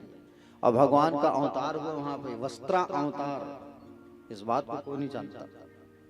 18 अवतार में नाम नहीं है। भगवान कई बार अपने भक्तों की रक्षा करने के लिए भगवान जो है ना अवतार लेते हैं, कई बार, समझ रहे हो ना? कई बार भगवान अवतार ग्रहण करते हैं, क्योंकि भगवान जो है अपने भक्तों से खूब प्रेम करते हैं, और भगवान जो है अपने भक्तों से खूब प्रेम करते थे प्यारे। समझ रहे हो ना? आप अगर उनसे प्रेम करोगे तो वो भी आपसे प्रेम करेंगे। वस्त्रावतार लेकर के भगवान आके उनकी रक्षा किए थे 999 धागा के बदले। तो भगवान को समर्पण करो, भगवान को समर्पित करो। जो चीज भगवान को दोगे तो वो तुम्हें देंगे भगवान। प्यारे भक्तजन, भगवान जो है, भगवान के पास आई उत्तरा जो है, प्रभु मेरी रक्षा करो, बहुत तकलीफ हो रही है। उत्तरा रोते रोते रोते रोते आई है। प्यारे भक्तजन, पाहि पाहि महायोगिं देव देव जगतपते, नान्यम तद भयम पश्य यत्र मृत्यु परस्परम। भगवान मेरे गर्भ की रक्षा करो, आप बहुत तकलीफ हो रही है। तो भगवान तुरंत गर्भ में चले गए, कहे आग बंद करो उत्तरा तुम तत्काल। और आंख बंद जैसे उत्तरा करती है, भगवान तत्काल गर्भ में चले गए। और गर्भ में जा करके जो गर्भ में बालक मरने वाला था उसको सुंदर अपनी शक्ति से ढक दिए भगवान। उस बालक की रक्षा करके भगवान वापस कहाँ चले आए? उस गर्भ से बाहर आए। उत्तरा से कहे, उत्तरा ठीक तो हो अब? बोले हाँ प्रभु अब ठीक है। भगवान सुंदर उस बालक की रक्षा करके कहाँ चले गए?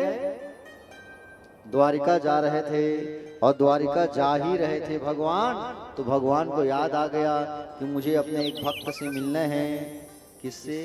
भीष्म पितामह से। भगवान ने वादा किया था और भीष्म पितामह ने कहा भी था ना कि बोले प्रभु मृत्यु के मैं अंतिम शरण में रहूं तो आप मुझे दर्शन देने जरूर आना। इसलिए भगवान जो है उनको दर्शन देने के लिए आ रहे हैं। महाभारत का जब युद्ध चल रहा था, युद्ध जब हो रहा था बीच में, एक दिन क्या हुआ, दुर्योधन भड़क गया। और दुर्योधन भड़क करके दादा से कहा कि आपने पांडवों से मिले हुए हो, अभी तक किसी पांडव नहीं मारे हो, किसी को नहीं मारे हो आप। दादाजी भड़क गए, कल मेरे हाथ से एक पांडव जरूर मरेगा। दुर्योधन प्रतिज्ञा ले लिया। भगवान को बात मालूम चला, और भगवान को जब मालूम चला ये बात, तो भगवान जो है रात में, देखो जब शाम होता था ना, जैसे भी शाम हो गया युद्ध बंद हो जाता था। दूसरे दिन युद्ध होता था सूर्योदय के बाद, तो युद्ध बंद होता था, सब अपने अपने तंबू में शिविर में आराम करते थे जाके। अब भीष्म पितामह भी चले गए आराम करने। उसी समय भगवान श्री कृष्ण चंद्र ने पांडवों की पत्नी को भेजा, जाओ दादा का प्रणाम करके आना, आशीर्वाद लेके आना, क्या हाल चाल थोड़ा जान के आओ। और द्रौपदी आई, उस समय दादाजी सो रहे, आराम कर रहे थे, चिंतन कर रहे थे। आ करके द्रौपदी जो है पैरों को छू करके प्रणाम करती है, और जैसे ही प्रणाम करती है द्रौपदी जो है, तो दादाजी ने सोचा कि बोले दुर्योधन की पत्नी आती है, वो आई होगी। अब उनको थोड़ी पता कि बोले यहाँ पर वो आई है, कौन? द्रौपदी। आशीर्वाद दे दिया, अखंड सौभाग्यवती भव, सुहागमर रहे। दोपहर को प्रतिज्ञा लिए, एक पांडव मारूंगा। हाथ हटा करके देखे तो द्रौपदी खड़ी है। ओहो,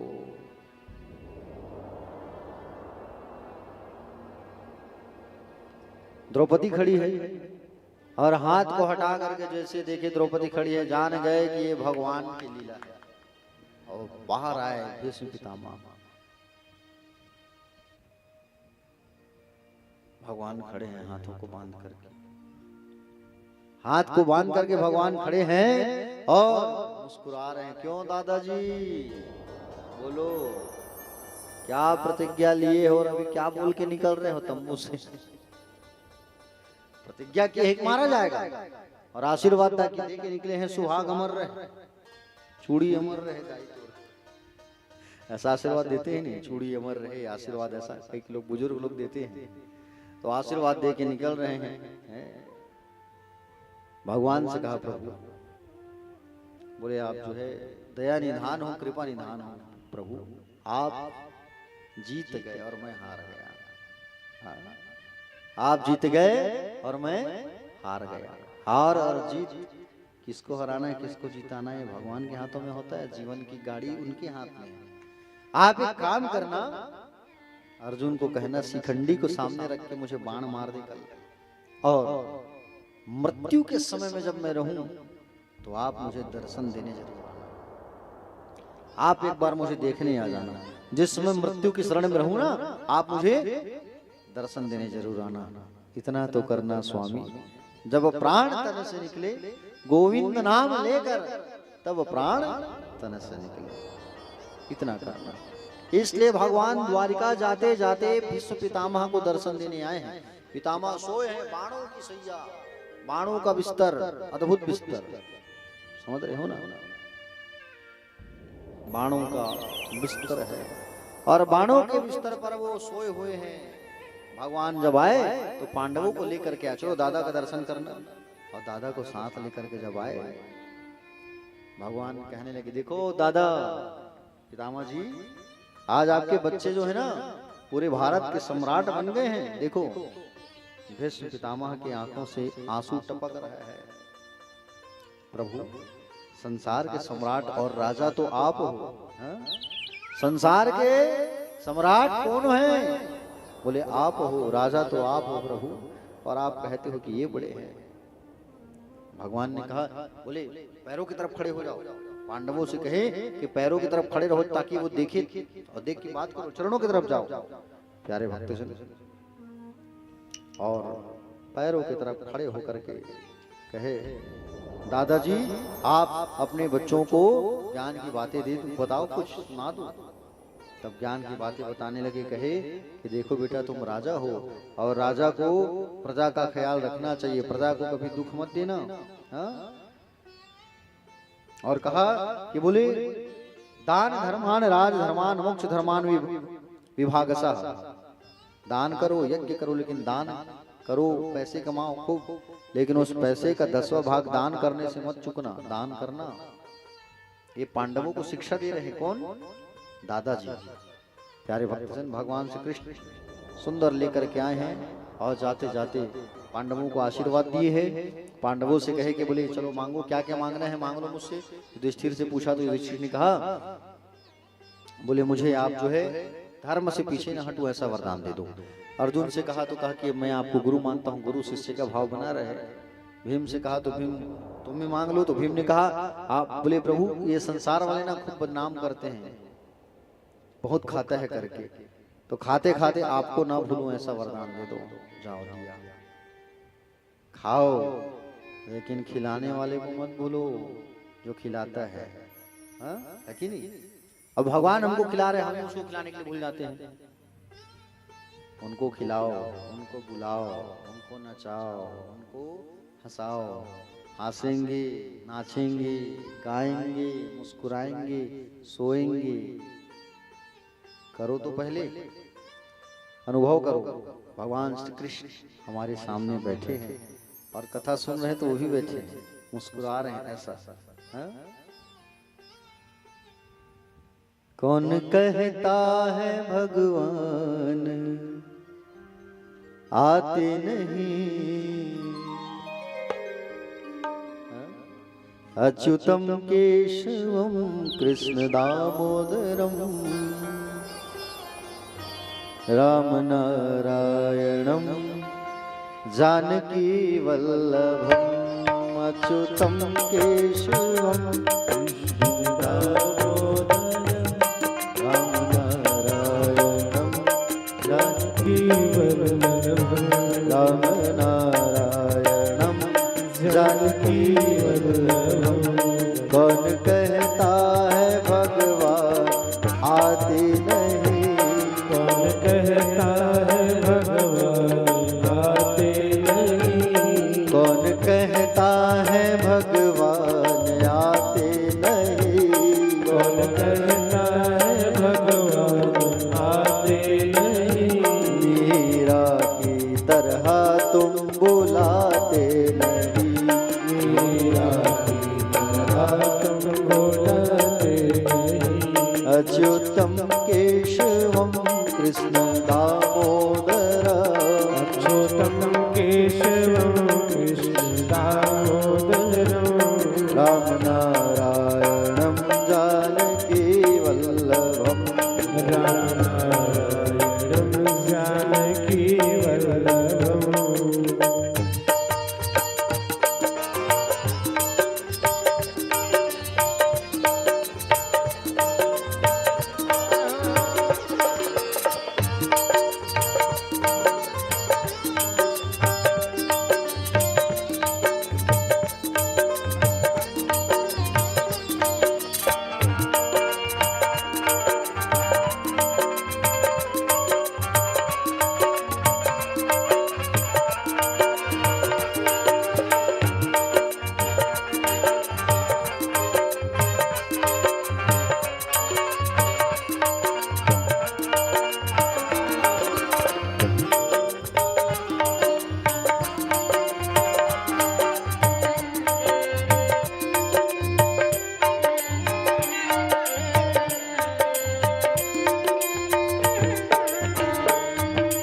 कहता है भगवान खाते नहीं, कौन कहता है भगवान खाते नहीं, कौन कहता है भगवान खाते नहीं, कौन कहता है भगवान खाते नहीं।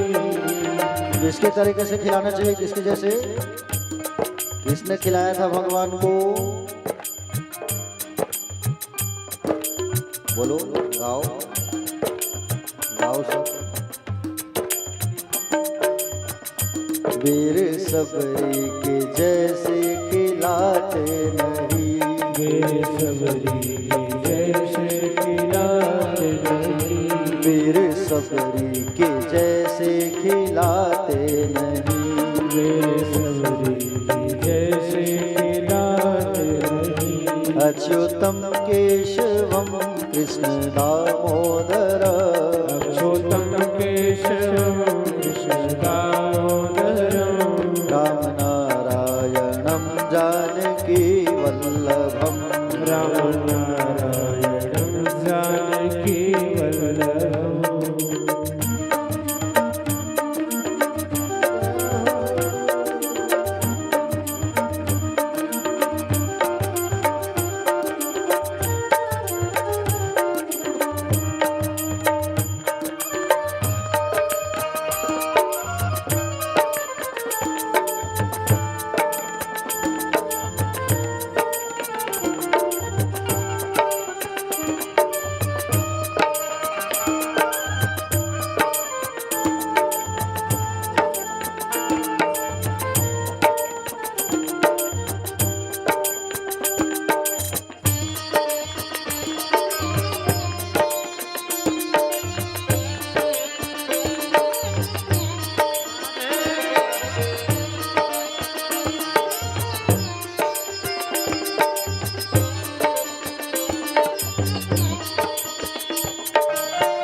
कौन कहता है भगवान नाचते नहीं, कौन कहता है भगवान नाचते नहीं, कौन कहता है भगवान नाचते नहीं, कौन कहता है भगवान नाचते नहीं, गोपियों की तरह तुम नचाते नहीं, गोपियों की तरह तुम नचाते नहीं, कौन कहता है भगवान हंसते नहीं, कौन कहता है भगवान हंसते नहीं, कौन कहता है भगवान हंसते नहीं, कौन कहता है भगवान हंसते नहीं, केवट की तरह तुम हंसाते नहीं, केवट की तरह तुम हंसाते नहीं।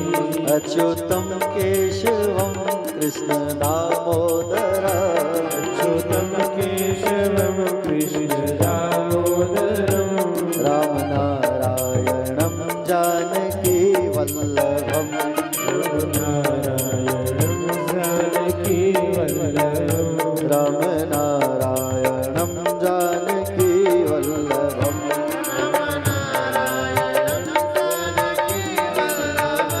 राम नारायणम जानकी वल्लभम,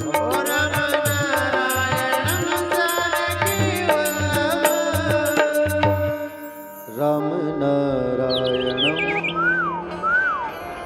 जानकी वल्लभम। बोलिए श्री बांके बिहारी लाल की जय हो। उठाइए दोनों हाथ और कहिए एक बार राधे राधे। श्याम से मिला ले। हाथ तो सभी का है लेकिन मुंह है कि नहीं पता नहीं चल रहा है। जिस मुंह से खाते हो उस मुंह से थोड़ा बोलना भी पड़ेगा। चलिए राधे राधे। बांके बिहारी लाल की। भगवान जो है पांडवों को कुछ न कुछ प्रदान किए हैं, दिए हैं। बारी आई भगवान की बुआ द्रौपदी, भगवान की बुआ का नाम है कुंती, है ना, जिसे आप फूफू कहते हो छत्तीसगढ़ी में फूफू। तो कुंती बुआ के पास आए भगवान जो है और कुंती से पूछा कि बुआ आप कुछ मांग लो।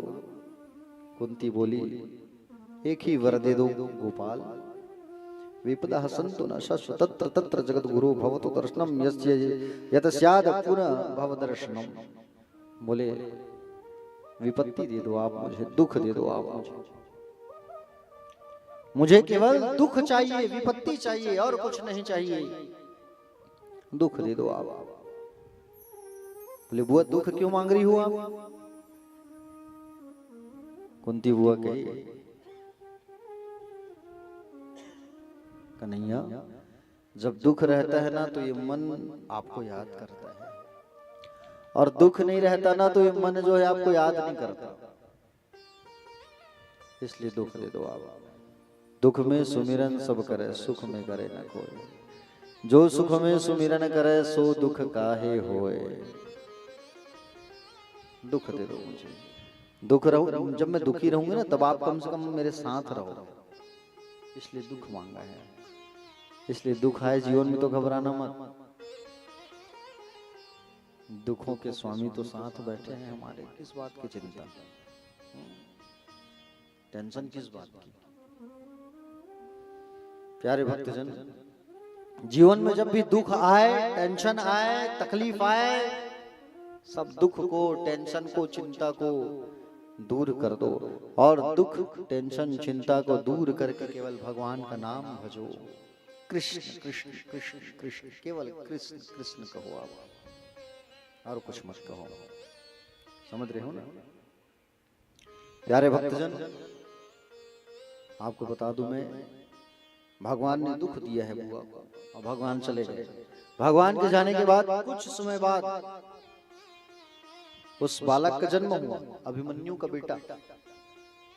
वो बालक का जन्म हुआ, और बालक जब जन्म लिया ना तो बालक जन्म लेते ही उठ के बैठ गया। बालक जो है जन्म लेते ही उठ करके बैठ गया। ये बालक जो है, उस बालक का नाम है परीक्षित। अद्भुत बालक जन्म लिया है, सब लोग देखने आए उस बालक को, अद्भुत बालक है, चलो चलो चलो दर्शन करेंगे। भाई जन्म लेते कोई बच्चा उठ के थोड़ी बैठेगा ऐसे, सब देखने आए। अद्भुत बालक जन्म लिया है, अद्भुत बालक ने आए जन्म लिया है। भगवान को बात मालूम चला कि मेरा नाती आया है, भगवान का नाती हुआ। अब भगवान की बहन सुभद्रा और सुभद्रा का बेटा अभिमन्यु भगवान का भांचा, अब भगवान के भांचा का बेटा भगवान का नाती। भगवान प्रसन्न हो गए, प्रसन्न होकर के भगवान द्वारिका से आए, मिठाई, खिलौना, टोपी, कंटोप, जूता, चप्पल लेके आए। भगवान छोटा छोटा जूता, छोटा छोटा चप्पल लेके आए। आते ही उस बालक को हाथ में पकड़े खिलाने लगे। नाम रख दिया विष्णु रात। क्या नाम रखा? विष्णु रात नाम रख दिया। सिर पर हाथ घुमा के नाम रखा परीक्षित। तुम परीक्षित के नाम से जाने जाओगे। पर धन इच्छित, पर इच्छित, पर मतलब दूसरा, इच्छा मतलब परीक्षित मतलब दूसरों की इच्छा। जो दूसरों के लिए जिंदगी जीता है ना, वही मानव होता है। जो दूसरों के दुख में भागी होता है, जो दूसरों के दुख को अपना दुख मानता है ना, वही मनुष्य है। इसलिए प्यारे भक्तजन, हाथ जोड़ के निवेदन करूं, अगर किसी के पास दुख है ना, विपत्ति है, उनके पास जाना, उनके दुख को पूछना, भैया क्या दुख है भैया। एक बार सुख में भले मत जाना, लेकिन दुख में जरूर जाना, ठीक है। सुख में भले ही मत जाओ, लेकिन दुख में आदमियों के साथ खड़े रहना। तुम्हें सुख में तुम जाओगे ना तो आदमी भूल जाएंगे, लेकिन दुख में जब व्यक्ति दुखी रहता है ना, उस समय तुम जाओगे ना तो वो तुम्हें याद रखेंगे कि वो व्यक्ति मेरे साथ दुख के समय में खड़ा था, मेरा साथ दिया है वो। हा?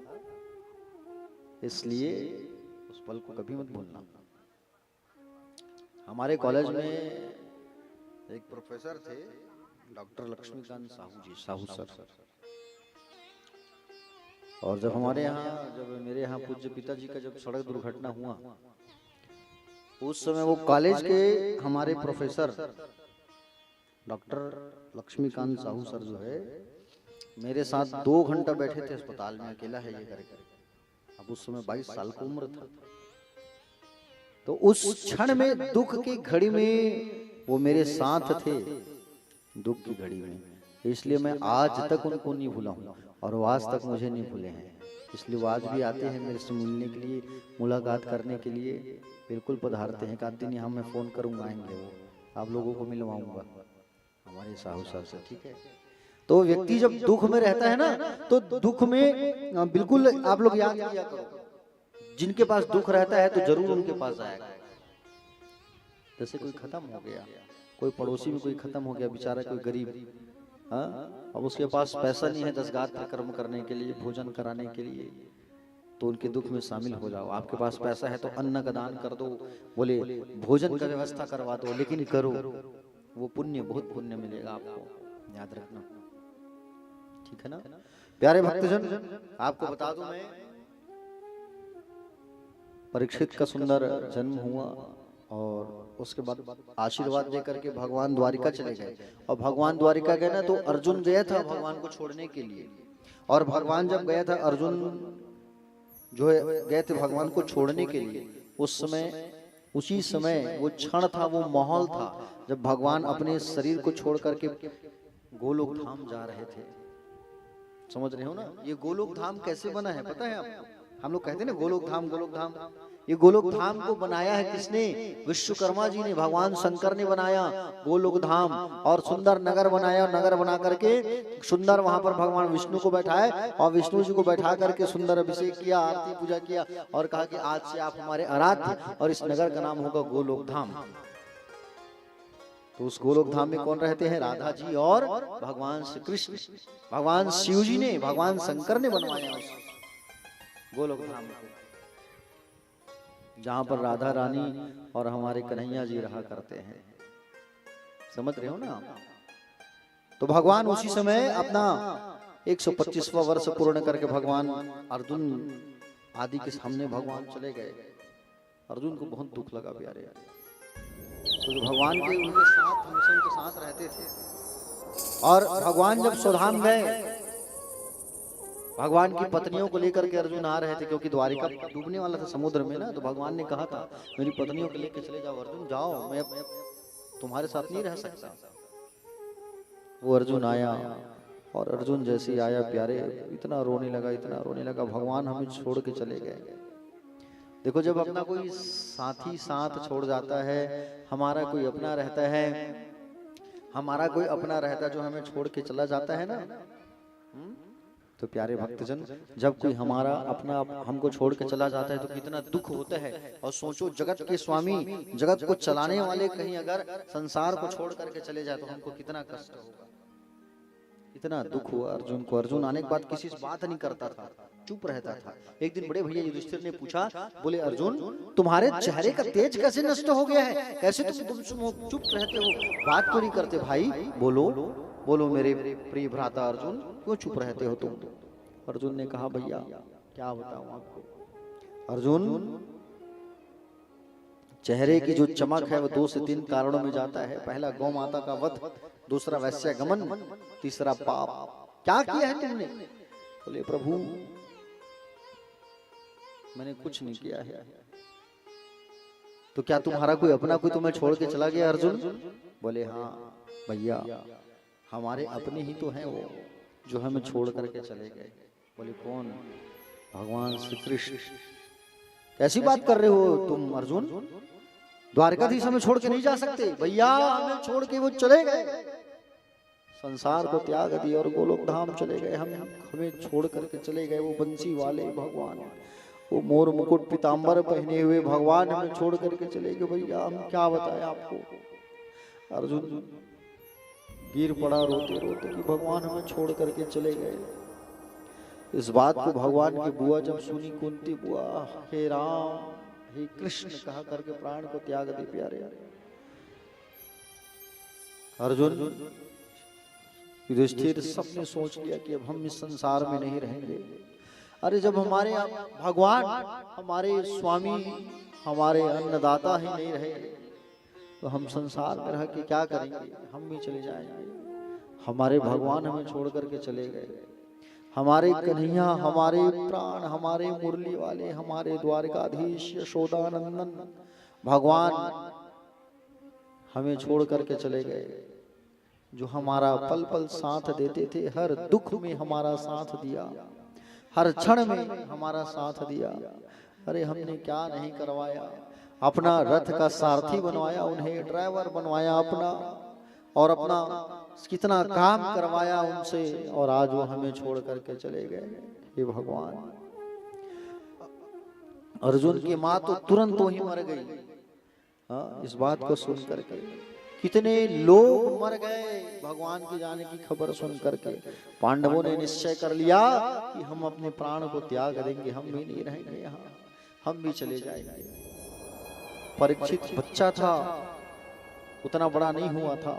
परीक्षित को बुलाए, कहे बेटा सुनो, 3 बात तुम्हें बता रहे हैं, 3 बातों को जीवन में शामिल करना, और आज हम तुम्हें राजा बना रहे हैं बेटा। इस कम उम्र में ही हम तुम्हें भार सौंप के जा रहे हैं बेटा। प्रजा को कभी दुख मत देना, और प्रजा का हमेशा हित करना, प्रजा का हमेशा कल्याण करना बेटा। हम तुम्हें कह के जा रहे हैं कि तुम जो है हमेशा प्रजा का ख्याल रखना बेटा, और सदैव तुम्हारे घर में जो अतिथि आए सम्मान करना, आंखों के सामने पाप होते मत देखना, शरण में शत्रु गिर जाए उसे माफ कर देना। पुत्र, आज से तुम हस्तिनापुर के राजा हो, पूरे भारत के राजा हो, और तुम आज पूरे भारत के सम्राट हो। पुत्र, बस किसी को दुख मत पहुंचाना। राज्य अभिषेक कर दिए परीक्षित का, और 5 पांडव जो है प्यारे अपने प्रीतम अपने भगवान की याद में द्रौपदी सहित हिमालय की ओर आगे बढ़ने लगे। भगवान हमें छोड़ के चले गए, हम भी उन्हें ढूंढते ढूंढते ढूंढते ढूंढते ढूंढते ढूंढते हम भी उनको ढूंढते ढूंढते अपने प्राण त्यागेंगे। ऐ कन्हैया, ऐ प्राणनाथ, तुम कहाँ हो? प्रभु कहाँ हो तुम? आओ आओ, हमें भी ले जाओ भगवान, कहाँ छुपे हो तुम? हमें भी अपने पास बुला लो प्रभु, कहाँ हो आप? कन्हैया, आपको एक नजर देखना है, आप कहाँ छुपे हो? भगवान आप कहाँ हो? भगवान आप कहाँ हो? भगवान को ढूंढते ढूंढते ढूंढते ढूंढते सब आगे बढ़ने लगे। कन्हैया तुम्हें एक नजर देखना है, कन्हैया तुम्हें एक, किसे देखना है? इस बंसी वाले को, कन्हैया को। कन्हैया तुम्हें एक नजर देखना है, जिधर तुम छिपे हो उधर देखना है, जिधर तुम छिपे हो उधर देखना है। कन्हैया तुम्हें नजर देखना है, कन्हैया तुम्हें नजर देखना है, जिधर तुम छिपे हो उधर देखना है, जिधर तुम छिपे हो उधर देखना है।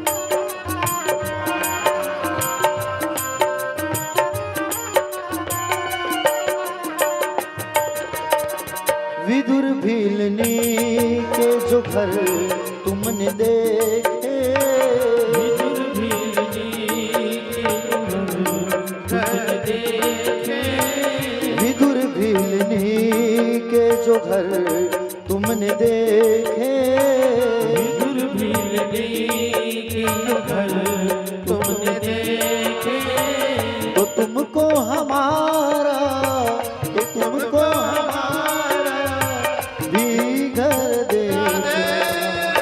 जिधर तुम छिपे हो उधर देखना है, जिधर तुम छिपे उधर देखना है।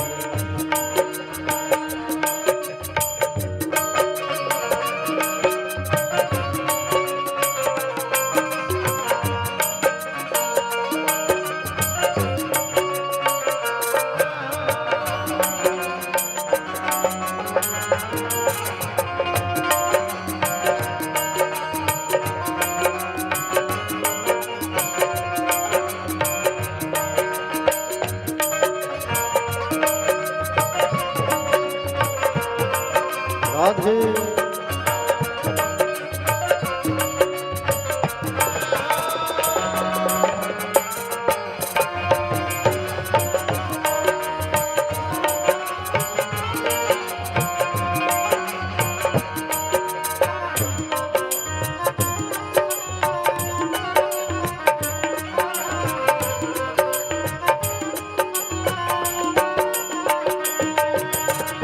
उबारा था जिस हाथ से गिद्ध गज को, उबारा था जिस हाथ से गिद्ध गज को, उबारा था जिस हाथ से गिद्ध गज को, उबारा था जिस हाथ से गिद्ध गज को, हमें उन हाथों का, हमें उन हाथों का असर देखना, जिधर तुम छिपे हो उधर देखना है, जिधर तुम छिपे हो उधर देखना है।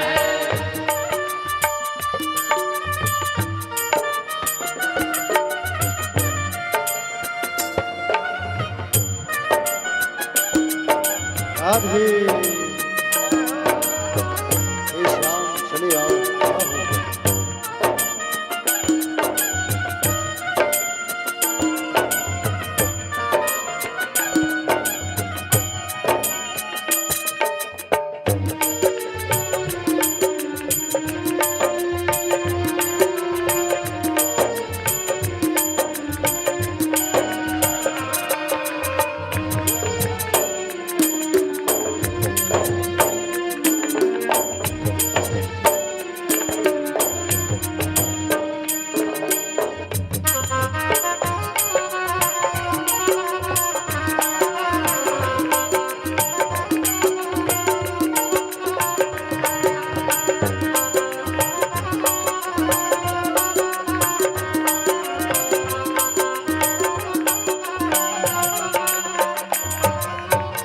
अगर तुम दीनों के आओ के आशी, अगर तुम दीनों के आओ के आशी, अगर तुम दीनों के आओ के आशी, अगर तुम दीनों के आओ के आशी, तो आहों का अपना, तो आहों का अपना असर देखना, जिधर तुम छिपे हो उधर देखना है, जिधर तुम छिपे हो उधर देखना है।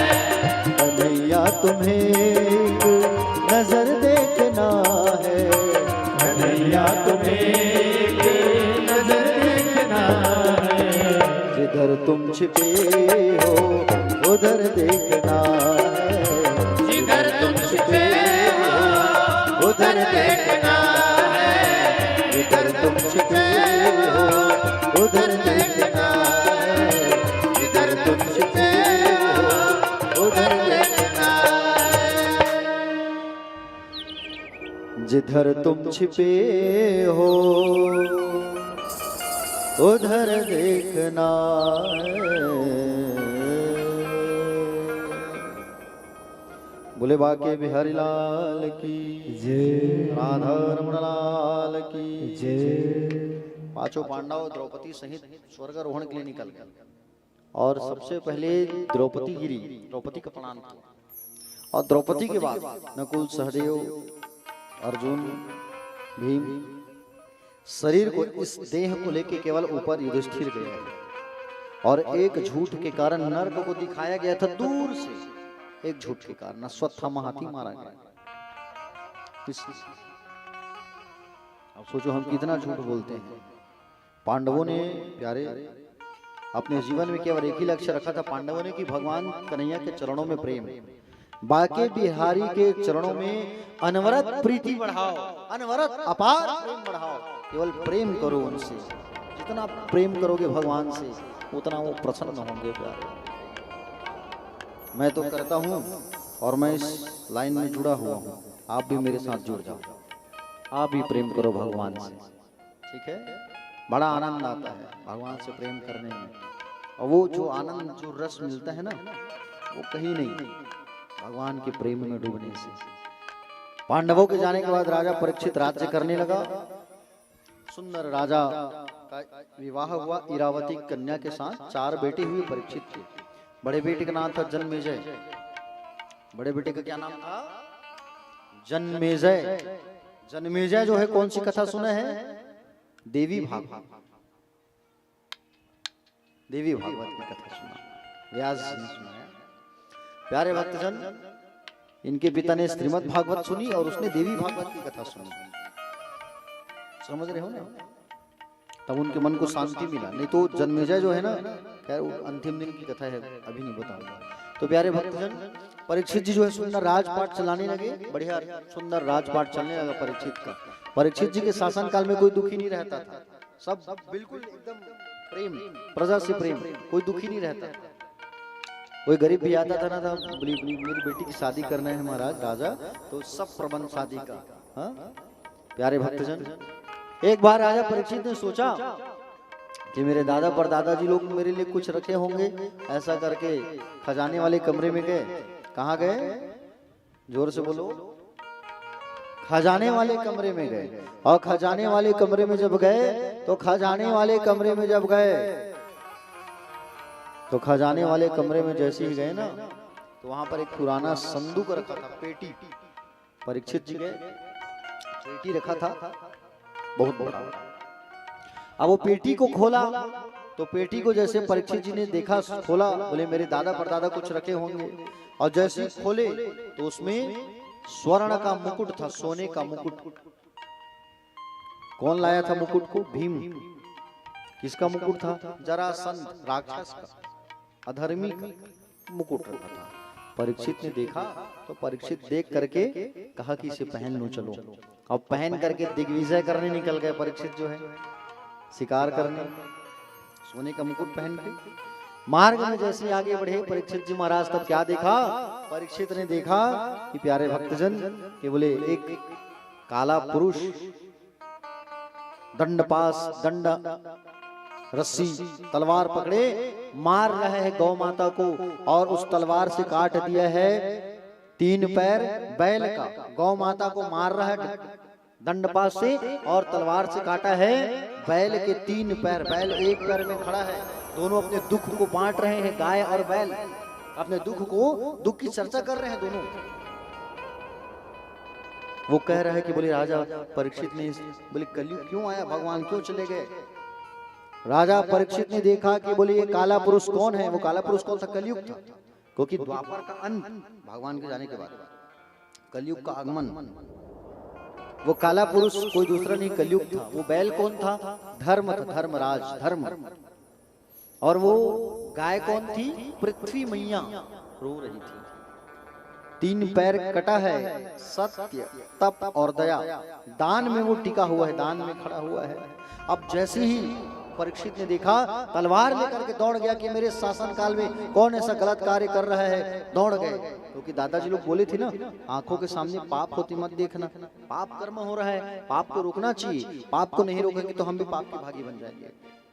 तो दौड़ गए और दौड़ करके जा करके क्या किए प्यारे भक्तजन, तो तलवार निकाल के मारने दौड़ गए। तो कलयुग जो है आ गया, कलयुग जो है आया, और कलयुग जो है आकर के चरणों में गिर गया। महाराज मैं कलयुग हूँ, आपकी शरण में आया हूँ, आपका शत्रु हूँ। दादाजी लोग ये भी बोले थे, शरण में शत्रु भी आ जाए क्षमा करना। महाराज मैं आपका अतिथि हूँ, मुझे क्षमा कर दो, मुझे स्थान दो। तब प्यारे भक्तजन जैसे स्थान देने की बात आई, तुमने कैसा काम क्यों किया? परीक्षित जी जो है तलवार पकड़ रहे थे तो शरण में गिर गया। महाराज मैं आपका अतिथि हूँ, छोड़ दो मुझे। तो राजा परीक्षित से स्थान मांगने लगा कलयुग, मुझे स्थान दो, जगह दे दो महाराज। तो दिया, जाओ जुआ में, हिंसा में, नारी संग वैश्य गमन, मदिरा, 4 स्थान मिला है। हिंसा, जुआ, नारी संग वैश्य गमन और मदिरा। कलयुग ने कहा अच्छा स्थान दे दो महाराज, अच्छी जगह दो। तो कहे जाओ, स्वर्ण में दिया, सोना। कौन सा?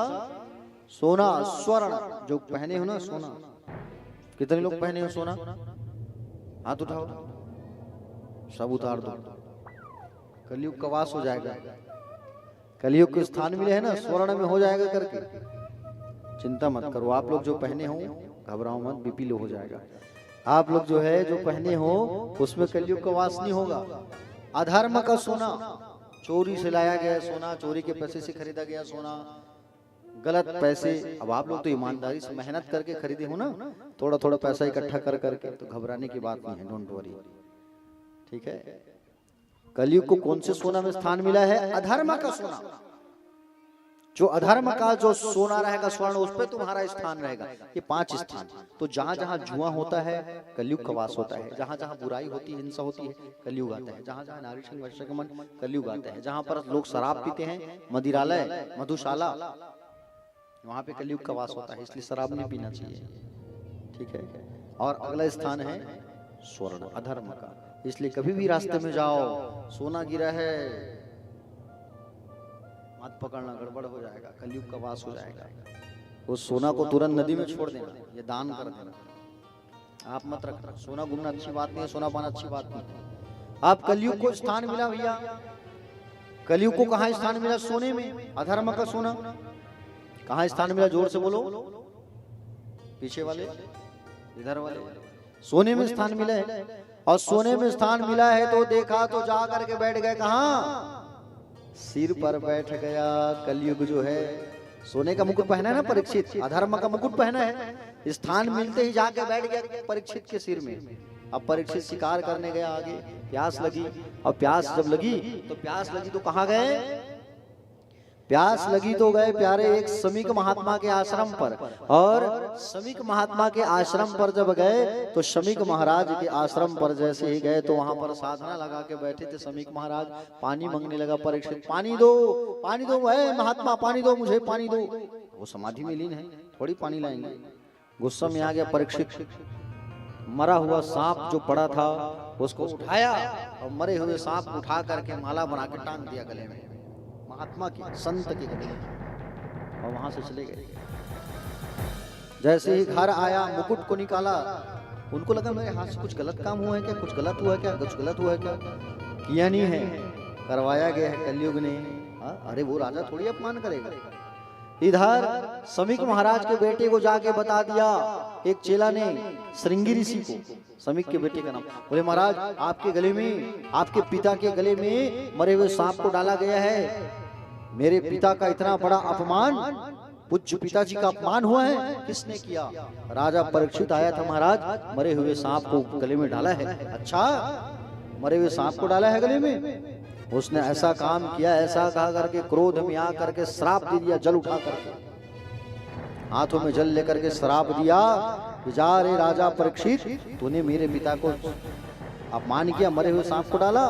उसी सांपों के वंश का राजा, सांपों का राजा तक्षक नाग आएगा, और तक्षक नाग आ करके आज से ठीक 7वें दिन तुझे डसेगा और तेरी मृत्यु हो जाएगी। सर्पदंश से तेरी मृत्यु हो जाएगी, ऐसा कह करके श्राप दे दिया भैया।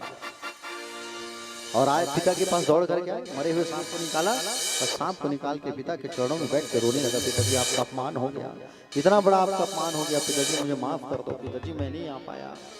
पिताजी उठे, क्या हुआ बेटा, क्यों रो रहा है श्रृंगी? पिताजी आपके गले में इस मरे हुए सांप को डाला था उस परीक्षित ने, और मैंने उसे श्राप दे दिया।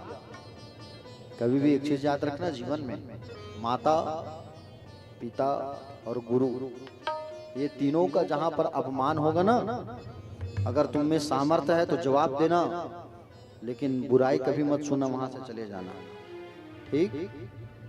आज उनके पिता का निंदा हुआ है, बुराई हुआ है, किसके पिता का? श्रृंगी के पिता का। तो थोड़ी सहेगा, श्राप दे दिया। समीक महाराज ने कहा, बोले आपने बहुत बड़ा गलत काम कर दिया बेटा, नहीं करना था तुमको, तो धर्मात्मा राजा था, अब इसके बाद कौन राज्य चलाएगा? अरे उसको पता है कि नहीं? नहीं। जाओ गौर भाट, बेटा जाके बताओ। एक चेला को भेजा, गौर भाट गया, जाके परीक्षित को बताया, परीक्षित जी महाराज प्रणाम। बोले आपको श्राप मिला है। अरे किसने श्राप दिया? हमारे गुरु भाई श्रृंगी ने। अच्छा, समीक के बेटे ने। 7वें दिन मरोगे महाराज, आप 7 दिन के साथी हो, तक्षक नाग आके डसेगा आपको। इतना कह के आ गए। परीक्षित जी को रोना आ गया। रोना किस बात का? मौत का नहीं। मौत की पश्चाताप नहीं हो रही है, पश्चाताप इनको हो रहा है, एक संत का अपमान हुआ है, इसलिए पश्चाताप हो रहा है। बेटे को बुलाए, राज तिलक किए, आसन पर बैठाए, सिंहासन पर बैठाए, और वनवासी वेशभूषा धारण किए, और वनवासी वेशभूषा धारण करके कहाँ चले गए? जंगल, नदी किनारे। परीक्षित जो है गंगा नदी के किनारे आ गए, और आकर के बैठ करके आंख बंद करके बैठे हुए हैं। संत महात्मा सबको मालूम चला कि परीक्षित को श्राप लगा है, मरने वाला है, सब उनके पास इकट्ठा हो गए। कोई तो बताता उपाय, तुम मरने वाले हो महाराज, कुछ तो करो। सब संतों को प्रणाम किया, पूछा जीवन को कैसे सुधारूं, 7 दिन बचा है। कोई कुछ नहीं कह रहे। नारद जी गए कहाँ? सुखदेव भगवान के पास जंगल, और सुखदेव जी के पास जाके कहे कि बोले प्रभु अब आपका काम आ गया, समय आ गया, अब आपको राजा परीक्षित को कथा सुनाना है। कौन सा? भागवत की कथा। और सुखदेव भगवान लंगोटा धारण किए हुए सुंदर पधारे गंगा नदी के किनारे। अब सुखदेव भगवान पहुंचे, सब खड़े होकर प्रणाम किए, अभिवादन किए। राजा परीक्षित से कहे उठो राजन। राजा आंख खोला, भगवान सुखदेव जी को बैठाए, पूजा किए, आरती किए, तिलक किए, और सुंदर परीक्षित जी सामने बैठे। और अब शुरू हुआ भागवत का कथा। बोलो भागवत भगवान की, जोर से बोलो एक बार, बोलो भागवत भगवान की। कल कथा विस्तार से कल सुनेंगे।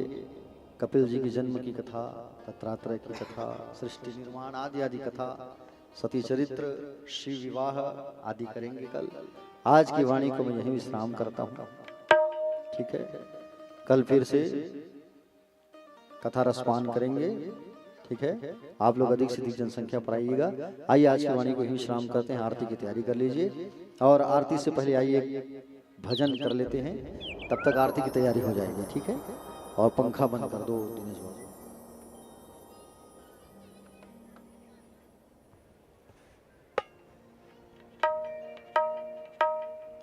बोले बाके बिहारी लाल की।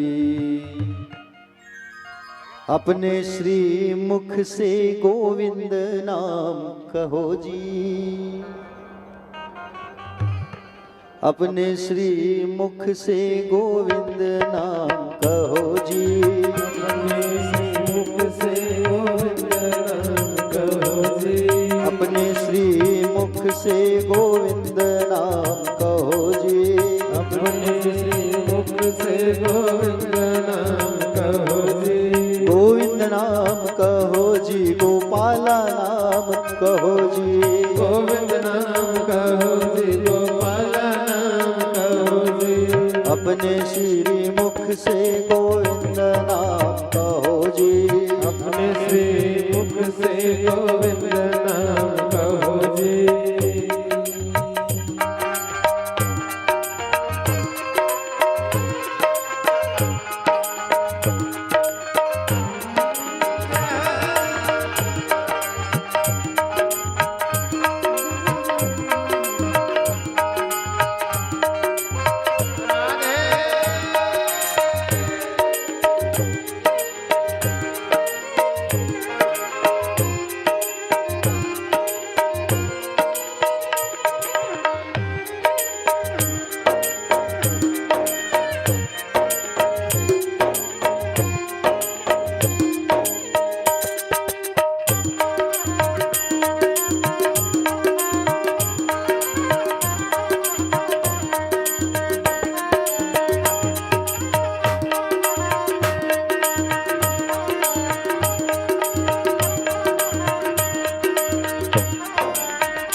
2 बजे द्वारिकाधीश, 1 बजे ओंकार, 2 बजे द्वारिकाधीश, 3 बजे त्रिलोकीनाथ भजते रहो जी, 3 बजे त्रिलोकीनाथ भजते रहो जी, अपने श्री मुख से गोविंद नाम भजो जी, अपने श्री मुख से गोविंद नाम भजो जी, 4 बजे चतुर्भुजी, 5 बजे परमेश्वर, 4 बजे चतुर्भुजी, 5 बजे परमेश्वर, 4 बजे चतुर्भुजी, 5 बजे परमेश्वर, 4 बजे चतुर्भुजी, 5 बजे परमेश्वर, 6 बजे छबीले श्याम भजते रहो जी, 6 बजे छबीले श्याम भजते रहो जी, अपने श्री मुख से गोविंद नाम भजो जी, अपने श्री मुख से गोविंद नाम भजो जी, 7 बजे सतगुरु का नाम, 8 बजे आठों धाम, 7 बजे सतगुरु का नाम, 8 बजे आठों धाम, 7 बजे सतगुरु का नाम, 8 बजे आठों धाम, 7 बजे सतगुरु का नाम, 8 बजे आठों धाम, 9 बजे नारायण नाम भजते रहो जी, 9 बजे नारायण नाम भजते रहो जी, अपने श्री मुख से गोविंद नाम भजो जी, अपने श्री मुख से गोविंद नाम भजो जी, 10 बजे दामोदर, 11 बजे गिरधारी लाल, 10 बजे दामोदर, 11 बजे गिरधारी लाल, 10 बजे दामोदर, 11 बजे गिरधारी लाल, 10 बजे दामोदर, 11 बजे गिरधारी लाल, 12 बजे बनवारी लाल भजते रहो जी, 12 बजे बनवारी लाल भजते रहो जी, अपने श्री मुख से गोविंद नाम भजो जी, अपने श्री मुख से गोविंद नाम भजो जी, अपने श्री मुख से गोविंद नाम भजो जी, अपने श्री मुख से गोविंद नाम भजो जी, अपने श्री मुख से गोविंद नाम भजो जी, अपने श्री मुख से गोविंद नाम भजो जी, अपने श्री मुख से गोविंद नाम भजो जी, अपने श्री मुख से गोविंद नाम भजो जी, अपने श्री मुख से गोविंद नाम भजो जी, अपने श्री मुख से गोविंद नाम भजो जी। बोले भागवत भगवान की जय। पंखा कूलर बंद कर दो। हाँ बंद कर दो।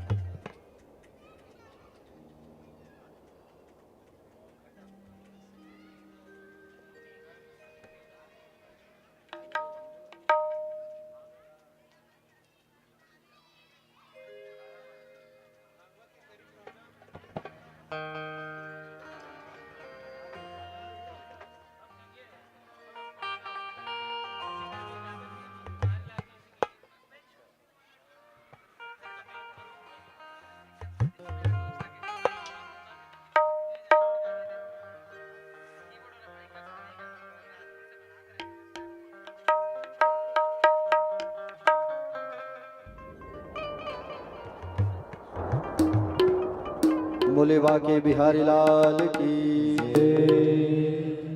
श्री बाके बिहारी तेरी आरती गाओ,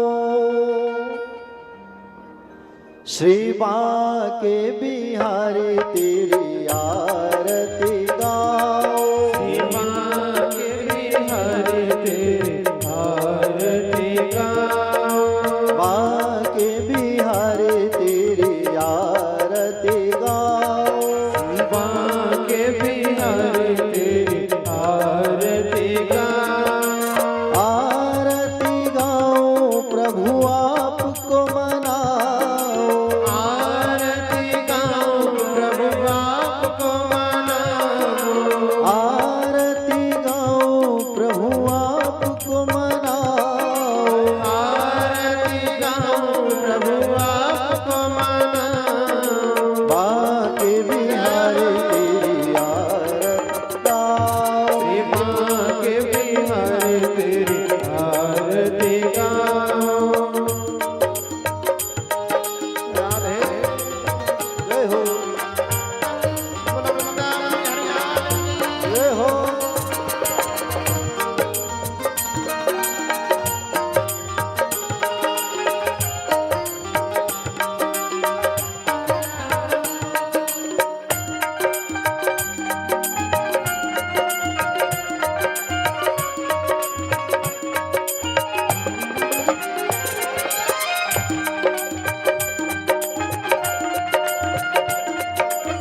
गंगा प्यारी, चरणों से निकली है गंगा प्यारी, जिसने सारी दुनिया तारी, जिसने सारी दुनिया तारी, उन चरणों के दर्शन पाओ।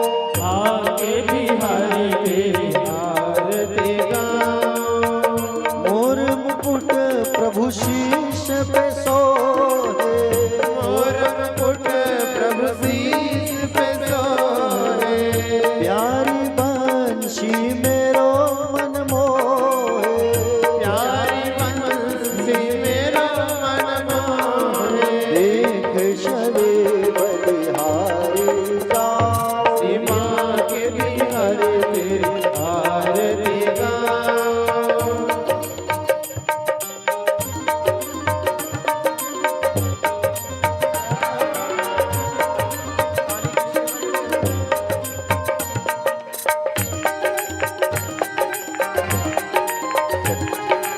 बोले भागवत भगवान की जय।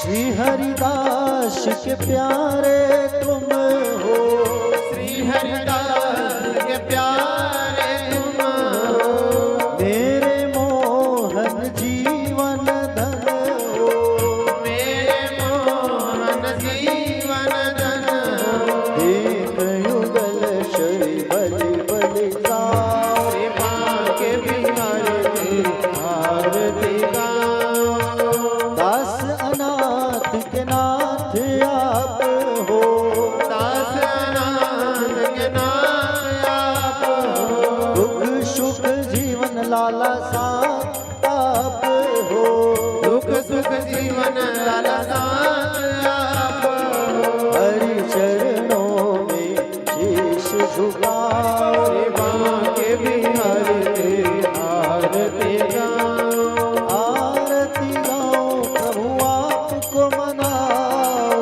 आरती गाओ प्रभु आपको मनाओ, आरती गाओ लाला आपको मनाओ। आरती गाओ प्रभु आपको मनाओ, बाके बिहारी तेरी आरती गाओ, सेवा के बिहारी तेरी आरती गाओ, श्याम सुंदर तेरी आरती गाओ। श्याम सुंदर तेरी आरती गाओ, यशोदानंदन तेरी आरती गाओ, यशोदानंदन तेरी आरती गाओ, कुंज बिहारी तेरी आरती गाओ। कुंज बिहारी तेरी आरती गाओ, बाके बिहारी तेरी आरती गाओ, सेवा के बिहारी तेरी आरती गाओ, कर्पूर गौरव करुणावतारम कर्पूर गौरव करुणावतारम, संसार सारम भुजगेन्द्रहारम संसार सारम भुजगेन्द्रहारम, सदा वसंतम हृदयारविन्दे भवानी शरणं नमामि, मंदार माला तुलिताय काले मंदारमाला फुलगाए, आपाल माला जित शेखराय माला जिसे कराए, दिव्यम बनाय दीपम बनाय शिवाय नमः शिवाय, नमः शिवाय नमः शिवाय शिवाय नमः शिवाय, हरे राम राम राम हरे हरे हरे कृष्ण कृष्ण कृष्ण हरे हरे हरे राम राम राम हरे हरे, हरे कृष्ण कृष्ण कृष्ण हरे हरे, हरे राम राम हरे हरे हरे कृष्ण कृष्ण कृष्ण हरे हरे हरे राम राम राम हरे हरे, हरे कृष्ण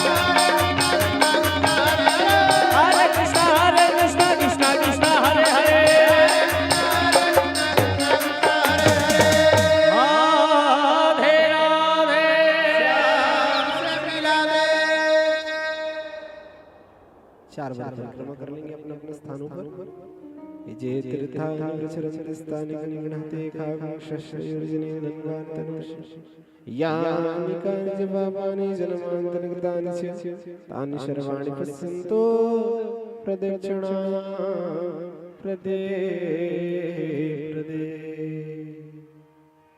जल घुमा लेंगे।